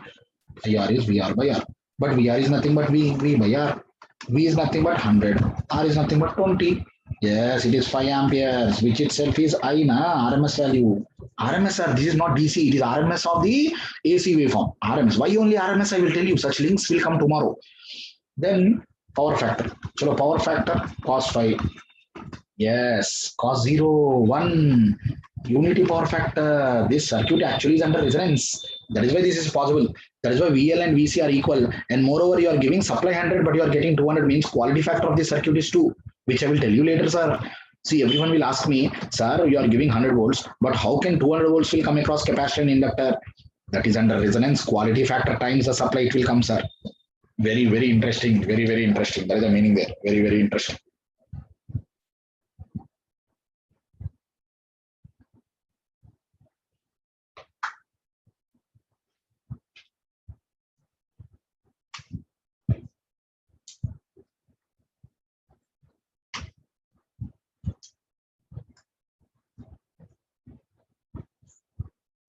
Okay, that is the answer. So now I'm giving fantastic gate questions. That is one of the best gate questions in phasor diagram problem. Okay, if V1 is 220 volt, V2 is 136 volt, V3, okay, V2 is 122. Let me correct it. V2 is 122 volts, 122. Okay, 122 volts, and V3 is 136 volts. Okay, V1 is 220, V2 is 122, V3 is 136. Then load power factor. Load power factor is equal to dash. Also if okay, load resistance, yes, load resistance is 5 ohms. Okay, then average power absorbed by load is dash. Okay, now I'm giving the circuit. It is one of the best problems. I want everyone to try.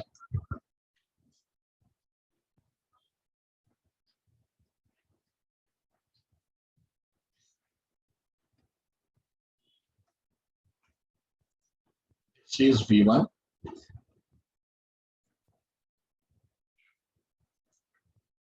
This is V2. This is V3.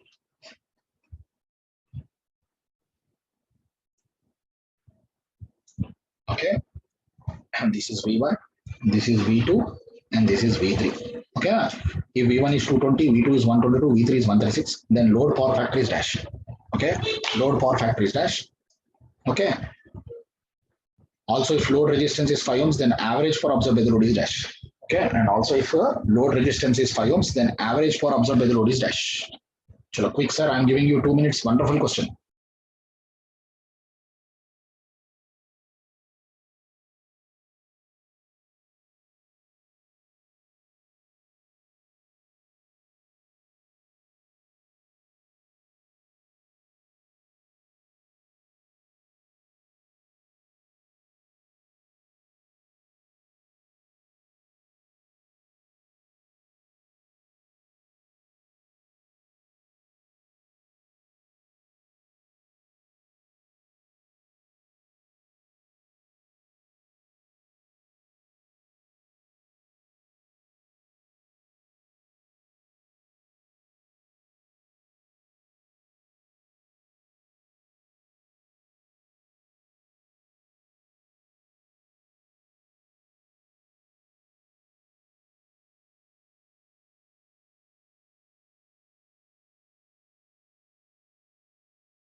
Okay, now see this fantastic question. Everybody, now see, first of all, he's asking this time load power factor. See, sir, see, please understand the question. Load power factor. It is a cos of phase angle between load voltage and load current. But again, this is a series circuit. So current is same everywhere. Source current, and this current all are same. So load power factor. Yes, load power factor means cos of angle between V3 and I, na, sir, V3 and I. So load power factor means it is cos of angle between V3 and I. So for that, let us draw the phasor diagram. Now see, because it is series circuit, I will take current as reference. Okay, because it is series circuit, I will take current as reference. Okay. Now with respect to current, which voltage is in phase? V2 is in phase. Okay. With respect to current, which voltage is in phase? V2 is in phase. Okay. With respect to current, V2 is in phase. Okay. Then what about V3? V3 is the voltage across RL load. Okay. V3 is the voltage across RL load. Okay, in an RL load, current lags voltage by an impedance angle, or with respect to current, voltage will lead by angle phi less than it. With respect to current, voltage will lead by angle less than it. Okay, with respect to current, voltage will lead by angle less than it. Okay, so this is V2 is 122 he gave. See, V2 is 122 he gave. But V3 directly don't draw V1, sir, because V1 is phasor sum of V2 and V3.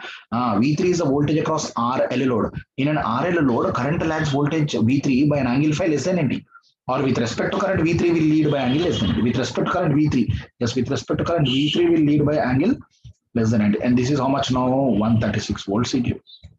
Now KVL. Phasor sum of V2 and V3 is V1. Na? Yes, phasor sum of V2 and V3 is V1. So this in parallel to this, and this in parallel to this. Okay, will be what? Will be what? Yes, will be V1. Okay, will be V1. Okay, this will be V1. This will be V1, which is how much? 220 volts. Which is how much? 220 volts. So with respect to current, V2 I got, V3 I got, and then now I want what? Now I want this power factor angle between load voltage and load current. See, load voltage is V3 and load current is I. But here angle between V3 and I is nothing but V3 and V2 only, na, sir. Angle between V3 and I is nothing but V3 and V2 only. Yes or no? Yes. Angle between V3 and I is nothing but V3 and V2 because V2 and I are in phase. So angle between V3 and I is nothing but V3 and V2. Okay. Angle between V3 and I is V3 and V2 only because V2 and I are in phase. Now you know. Yes, now you know. Component V2 I know, component V3 I know, and resultant also I know. Component V2 I know, component V3 I know, and resultant also I know. Okay, we know component V2 we know, component V3 we know, and resultant also we know. Yes or no, sir? We know all these things. Yes, component V2, component V3, and resultant. Now, can we find the angle between them? Yes, in vectors. Yes, in vectors we have a formula that yes, resultant of two vectors. Okay, here I will write that formula. Resultant of two vectors is root of R1 square plus R2 square plus 2R1 R2 cos of angle between R1 R2. Okay, here resultant is what? V1. Resultant is V1 root of, okay, R1 square. R1 square is nothing but V2 square plus V3 square plus 2 V2 V3 cos of angle between V2 and V3. Okay, we have V2, we have V3. 2 V2 V3 cos of angle V2, but cos of angle between V2 and V3 is nothing but V3 and VI only, na? So this is nothing but our phi L, cos phi L, which is load power factor angle. Yes, this is load power factor. That is load power factor only. Okay, na? So now if you substitute everything, this is 220 is equal to root of, okay, root of, that is 122 square plus 136 square plus 2 into 122 into 136 cos phi L. So this cos phi L is, if you calculate, 0.45 lagging. 0.45 lagging. 0.45 lagging. Okay, 0.45 lagging.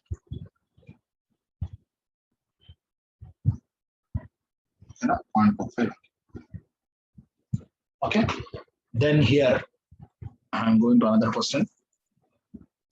Okay, second part of the question. See, second part. See, what is another question? See, we got load power factor 0.45. What is the second part? Average power absorbed by the load. Second part is average power absorbed by the load. Okay, I will write here. See, P average is nothing but active power. Because average power exists only for register. Na, sir, today morning we studied such basics. See here. Today morning we studied such basics. Okay. See, for register, average power existed. Na? See the red line. For register, average power existed. Okay. And for inductor, see, inductor what happened? Average power is zero. And for capacitor also average power is zero. That means average power exists only for register. Average power exists only for register means it is nothing but real power for active power. So average power means active power only. Okay, now you can use any formula like I square R, V square by R or VI cos phi. But because current is still don't know, we know the phasor, but value of current we don't know because here he did not give these parameters. Now he said only this load resistance. See, he said load resistance is 5 ohms. Load side is right side. Na? He said load resistance is 5. Now you want the average power or active power. But I still don't know the value of the current. So IRMS square into R or VI cos phi, that formulas I cannot do. But I will try to find voltage across resistor. What is other way? Now I will try to find this VR and also VL. Okay, if I can somehow find VR, that VR square by R will be power. Na? Yes, if I can somehow find VR, that VR square by R is the power. Yes or no? Yes, that way I can do. Yes, that way I can do. Yes or no? That way I can do. Okay, na? Chalo, what I can do? Yes, what I can do now. Listen, everybody, listen now. Yes, VR square by R. What I can do now? See, for that phasor diagram. Now, what is the phasor relation between VR and I? With respect to I, VR is in phase with I. Okay, with respect to I, VR is in phase with I. Okay, VR is in phase with I. VR is in phase with I. Okay, with respect to I, VR is in phase with I.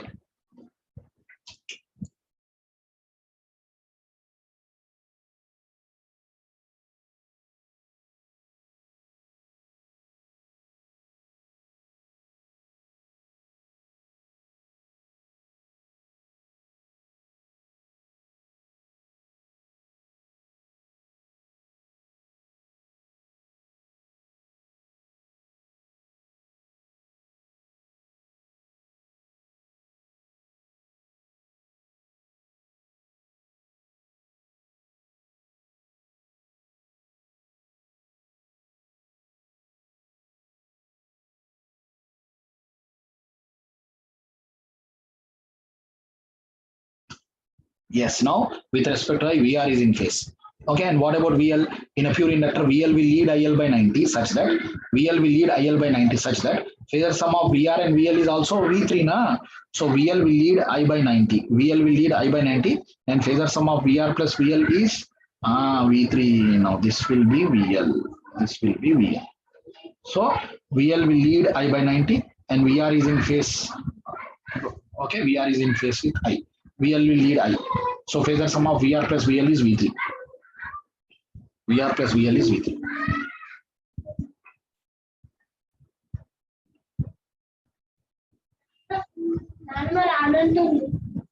Okay, VR plus VL is V. So this is very interesting, sir. See, VR is in phase with I. VL will lead I by 90. At the same time, phasor sum of VR plus VL should be V3.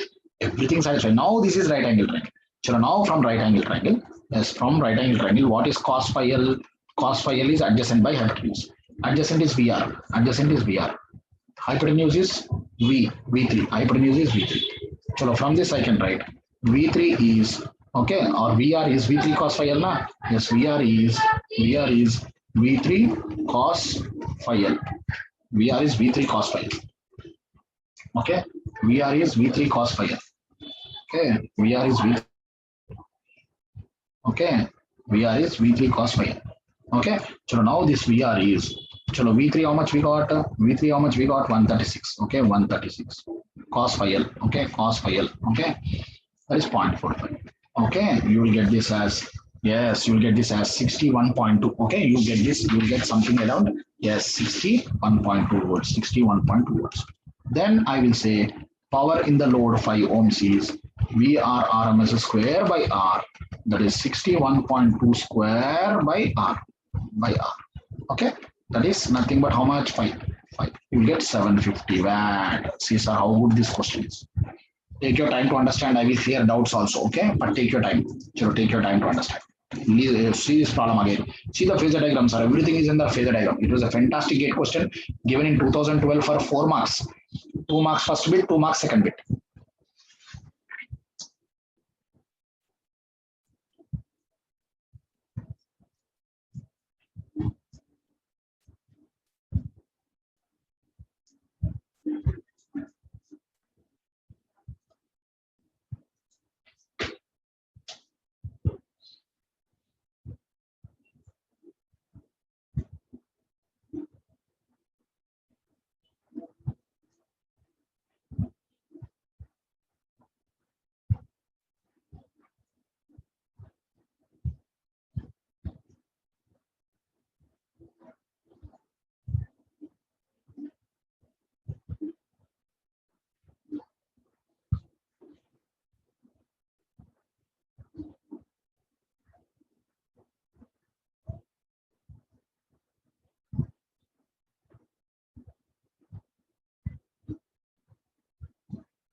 Hello, sir. I'm going to know another fantastic question here. Okay.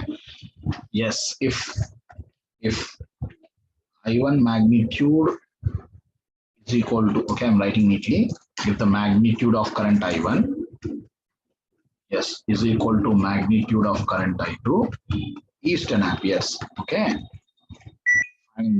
Find okay, this IR also IL. Find IR and IL and total circuit power factor.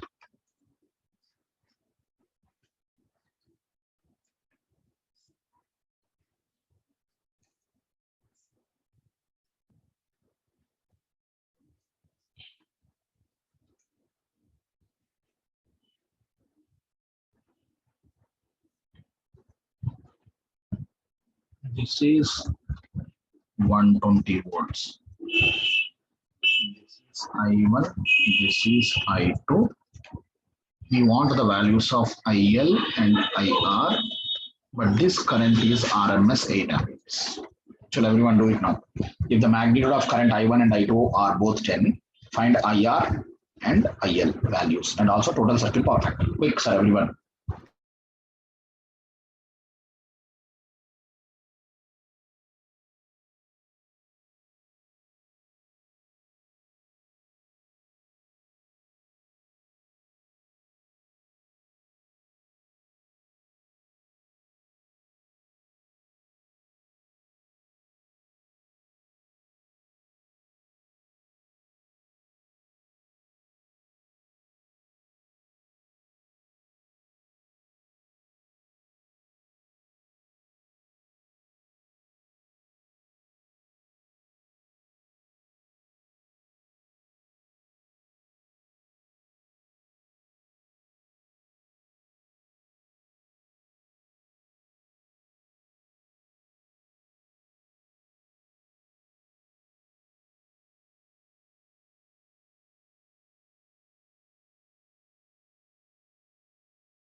Okay, everybody see this interesting question.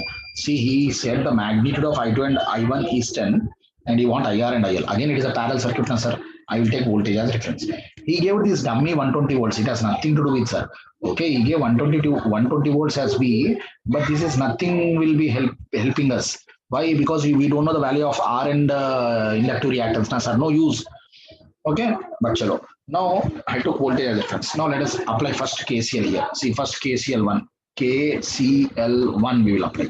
What is the KCL1? Phasor sum of IR plus 8 is I2 na. First, where is IR? IR is in phase with V. IR is in phase with V. We don't know. We need to find. Okay. IR is in phase with V. Okay. We need to find. Okay. Then where is 8? 8 will lead. 8 will lead. Okay. 120 by 90 because it's pure capacitor. Okay. 8 will lead 120 by 90 degrees. This is 8. This is 8 amperes. Okay, this is 8 amperes.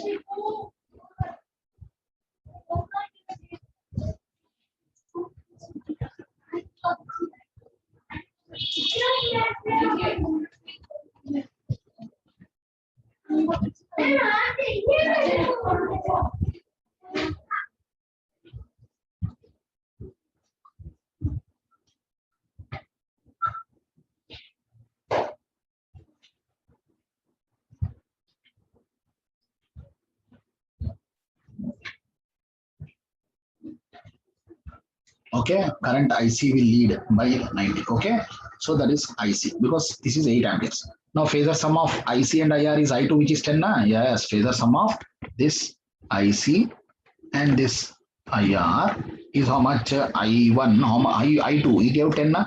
So this is I2. Okay, this is I2 and he gave this as how much? 10. This is 10. Wonderful. Okay, yes, wonderful. We got this is 10. Now from that IR is directly visible. Yes, from that directly IR is visible because this is 8. This is also 8. We know. Okay, this is 8. We know this is also 8. This is also 8. Yes or no? So if I apply what is IR? IR is clearly root of 10 square minus 8 square root 6 amperes. IR is 6 amperes. IR is 6 amperes. IR is 6 amperes. Okay, na? So we got this IR which is 6 amperes.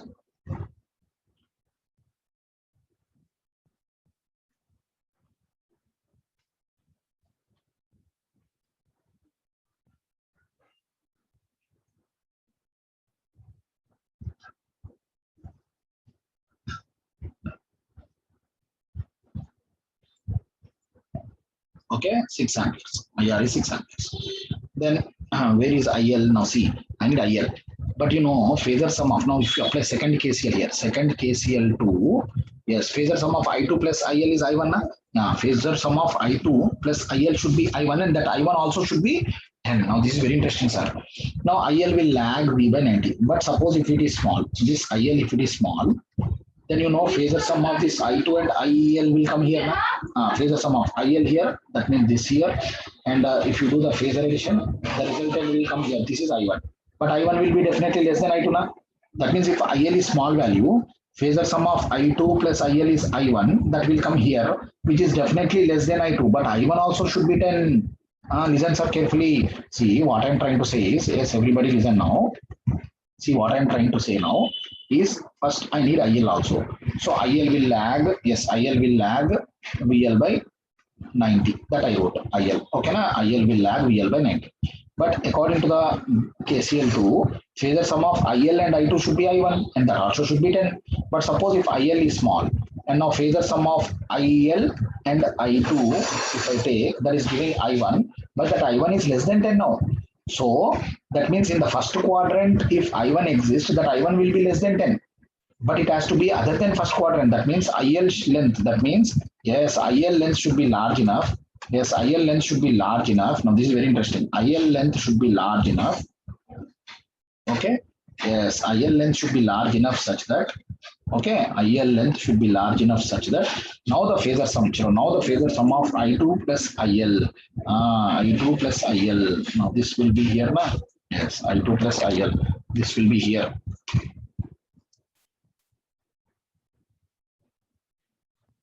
IL, yes. Now this in parallel. So I2 parallel here and IL parallel will be total up to here. That will be now I1. That will be now I1. And that I1 also should be 10. That I1 also should be 10. And this is also how much now? 6 and this is 10. So this also become 8. Now if this total length is IL, this total length is also IL, which is 8 plus 8, 16 amperes.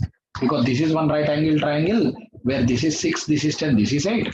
And this is another right angle triangle where this is 10, which is I1 given. And this IR is again 6. So this will be 8. Now this 8 plus 8 total 16. 8 plus 8 total 16. 8 plus 8 total 16. Okay, 8 plus 8 total 16.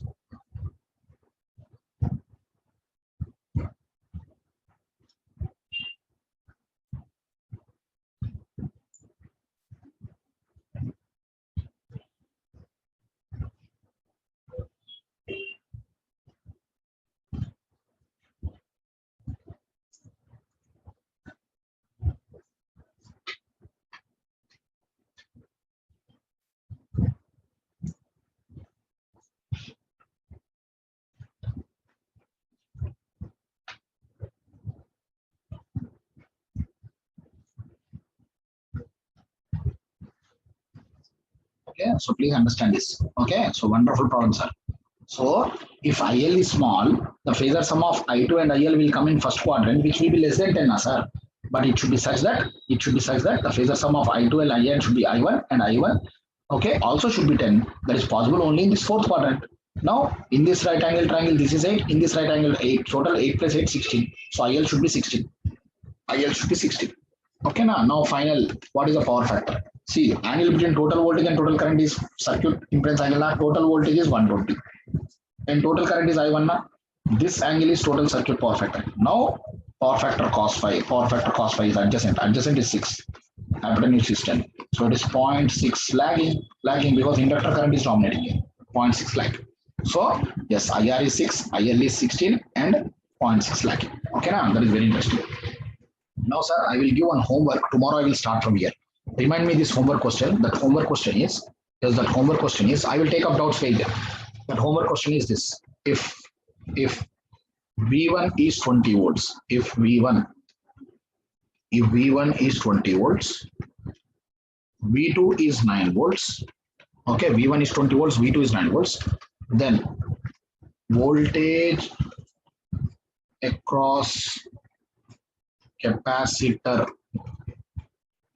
alone is dash. Okay, options also important. Options are 12 volts, 12 volts. This is 16 volts. This is 25 volts. And this is none. Okay. If V1 is 20 volts and V2 is 9 volts, yes, if V1 is 20 volts, V2 is 9 volts, then voltage across capacitor alone is dash. If V1 is 20 volts, V2 is 9 volts, then voltage across capacitor alone is dash. Okay, now if V1 is 20 volts, V2 is 9 volts, then voltage across capacitor alone is dash. Okay, now, and this is a circuit I'm giving now. Outstanding problem, sir. It was given in Genco, Telangana Genco.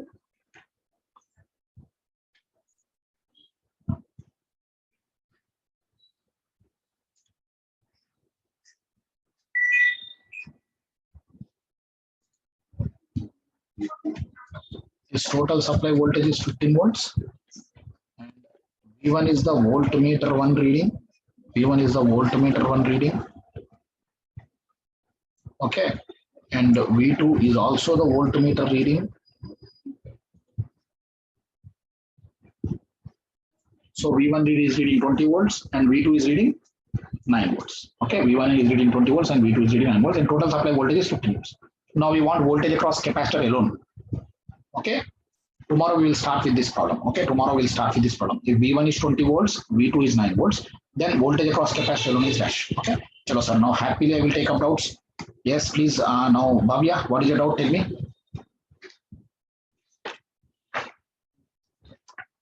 Bhavya, please tell me your doubt. Bhavya? Bhavya, yes sir, any doubt? Okay, then Bimalendu Swine. Sir, hello. Tell me, sir. Tell me. Sir, in every case we are getting energy is positive, but power is negative. No, energy is not. What does it mean, sir? Stored means positive slope. Released means negative slope. Positive power means it is sink energy stored. Negative power means acting like a source releasing energy. Yes, sir. That but energy is always positive. Yes. Okay, you expend or release energy is always positive now. Yes. Right. Okay. Then Pratyush. Hello, sir. Tell me, Pratyush. Sir, why, sir, we have only taken the law of conservation of flux in case of inductor and law of conservation of charge in case of capacitor, sir? Because that is what inductor is electromagnetic device, magnetic flux. Capacitor is electrostatic field. There is charge will come. The side effects you have to see. The effects in inductor. What is that? Where is the energy? Energy is an electromagnetic field, and that flux is the matter. The flux is the matter. Okay, sir. And so that means before the change and after the change, energy should be same. In case of inductor, it is electromagnetic energy, and in case of capacitor, it is electrostatic energy. Yes. But because that ideal inductor, ideal capacitors we studied, to justify that law of conservation of energy, we have told that some energy has been utilized in redistributing the flux and redistributing the charge. Okay, sir. Sir, and again, sir, in case of yesterday, some 18 volts before the change and after the change, we have solved on some regarding capacitors, no, sir? Tell me. Sir, in that case, like after the change, we have connected the like polarities of capacitor together, no, sir? Yes, correct. Sir, that means if you write KVL in that, in one capacitor, current is entering into positive terminal, and one capacitor it is leaving the positive terminal, sir. No, it's not like that. See, if you want to attach two capacitors with like polarities together, one thing is for sure that separation is compulsory. Sir. You cannot directly connect by removing source here. If you want to connect two capacitors with like polarities together, compulsory physical separation is necessary or not? Okay, sir. No, those are physically separated, sir, then? Then only this law of conservation of charge. See, with direct, in this case, suppose you see here, this is plus minus, this is plus minus. Suppose you directly connect by removing this source, that is violation of law of conservation of energy. That is KVL violation will come. Yes, sir. So what is the rule then? If you want to connect them with like polarities together, yes, if you want to connect them with like polarities together, it is necessary. Yes, it is necessary to separate them and connect like this. Means we have to analyze in both separately, sir, capacitors. That means from coming from here to here, there is a step that we have to separate them. And because of separating, now they become isolated bodies. Okay, sir. Then, sir, I have thought they are both are connected. Then one energy is delivering and one is getting the energy. How we had both the energies, sir? No, after doing that, once we connect, now the capacitor with more voltage, it will charge the other capacitor and then they become equal voltage. That equal voltage is how much? 8 volts, like that. Okay, sir. Okay. Thank you, sir. Right. Sir. Yes. Shweta? Hello, sir. Shweta sir इसी question में अगर मतलब हमको like polarities में ही add करने को बोला हो, मतलब नहीं कर सकते वो, that is violation of KVL. But practical में क्या होगा मालूम, ये आइडियल में पता नहीं कर सकते, लेकिन प्रैक्टिकल में क्या होगा, वो रेजिस्टर बीच में रहेगा ना, वो डाइलेक्ट्रिक रेजिस्टेंस और वायर रेजिस्टेंस आके थोड़ा एनर्जी निकाल कर ऐसा होगा कि बड़ा कैपेसिटर जो ज्यादा वोल्टेज है और दूसरा कैपेसिटर को चार्ज करके फिर इक्वल वोल्टेज तक आएगा. Okay sir. Theoretically, mathematically, we cannot argue because the moment I connect like that, it is violation of KVL, ना? सर ऐसा नहीं होगा ना, मतलब कि अगर पोलैरिटीज अपोजिट हैं तो चार्ज कैंसिल हो जाए, मतलब ऐड ही होगा वो हमेशा. I cannot take anything which is violating KVL and KCL and argue here. Simple. Okay sir.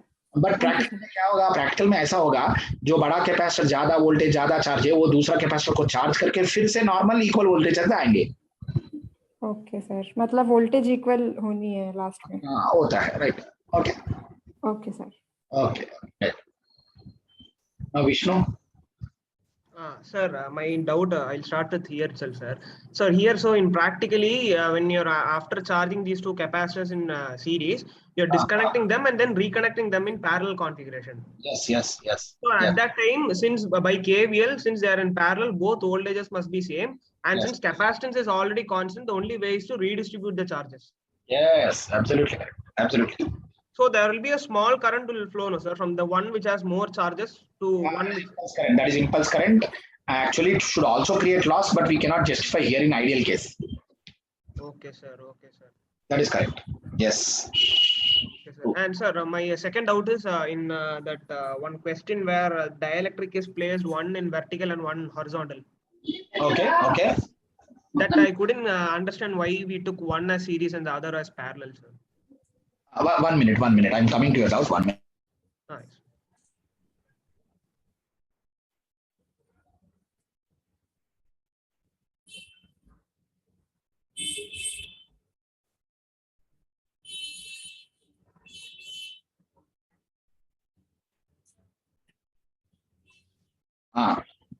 Yeah. No, sorry. Now you tell me your doubt. Sir, that previous before the slide only that problem, sir. In the previous only that problem you took that one dielectric being vertically held. This one, sir. This one. Tell me. Sir, this one I couldn't understand the logic of how one is becoming parallel and the other becoming series. So simple. See, in this arrangement, air is there and dielectric is there. But the voltage across plates will be equal now here. When you give voltage, suppose you give some voltage across plates will be equal now. Yes, sir. But charge distribution is separate, where dielectric is there more, there electric field intensity is more, and charge accumulation is more. Now you imagine, like, yes, in static electricity, charges are at rest. Like the displacement current, you can argue like this: the displacement current in the dielectric side is more than the displacement current in the air side. Yes, sir. So voltage is same, currents are different. So parallel model. Parallel model. Okay, sir. Okay, na? Yes, sir. Then in the right side also, yes, you see by inserting dielectric to full area but half distance, okay.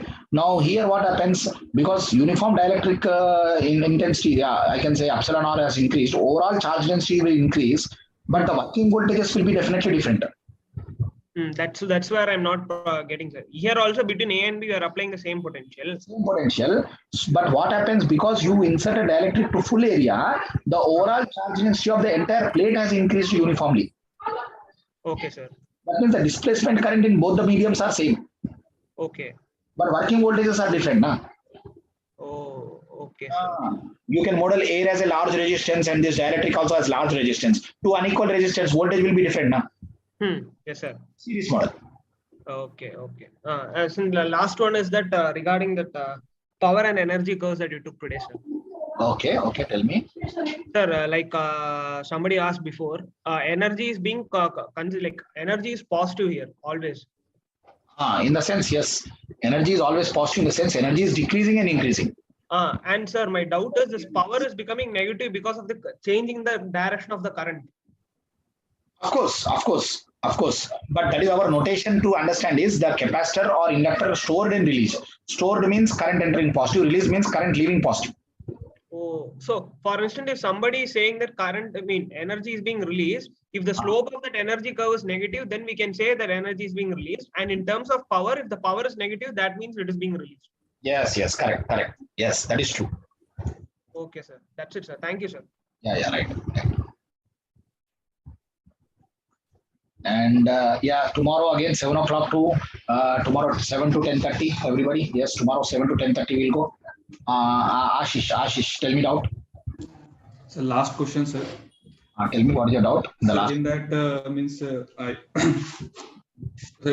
want to say that this 8 ampere in capacitor will not be in resonance with IL, sir, means that parallel. No. IL is actually 16 here. IL will be 16. See, this is 8 only for capacitor, but IL is total 16, which is sum of these two currents. Means these means inductor and capacitors are parallel. If IL and IC both are 8, then it is resonance. Means if resistor was not there present, means then this 8 and ideal tank pure LC parallel, that I will teach you in resonance chapter. Okay, sir. Okay, pure LC in parallel is called tank circuit, ideal tank. That I will teach you in resonance chapter. There it is also true that the susceptances must be equal. That is parallel nature, inductive susceptance should be equal to capacitive susceptance, then resonance. But here resonance chance is not happening because IC is 8, but IL is 16. Overall inductive dominant. Okay, sir. Yes. Okay. I get it. Right. Thank you, sir.